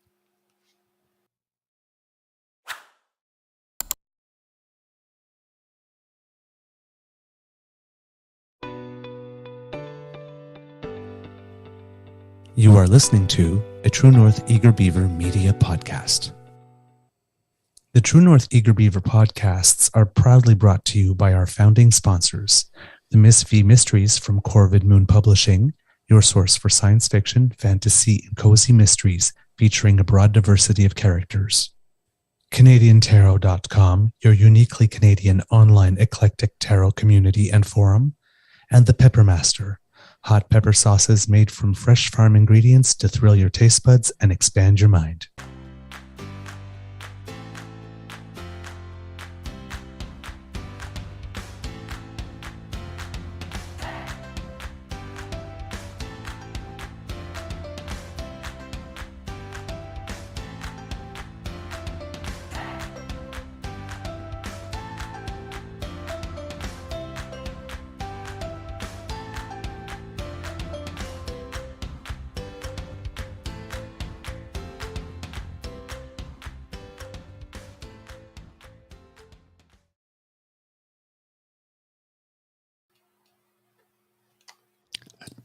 I don't know why that took so long to come back because I shortened it. Yeah, I know.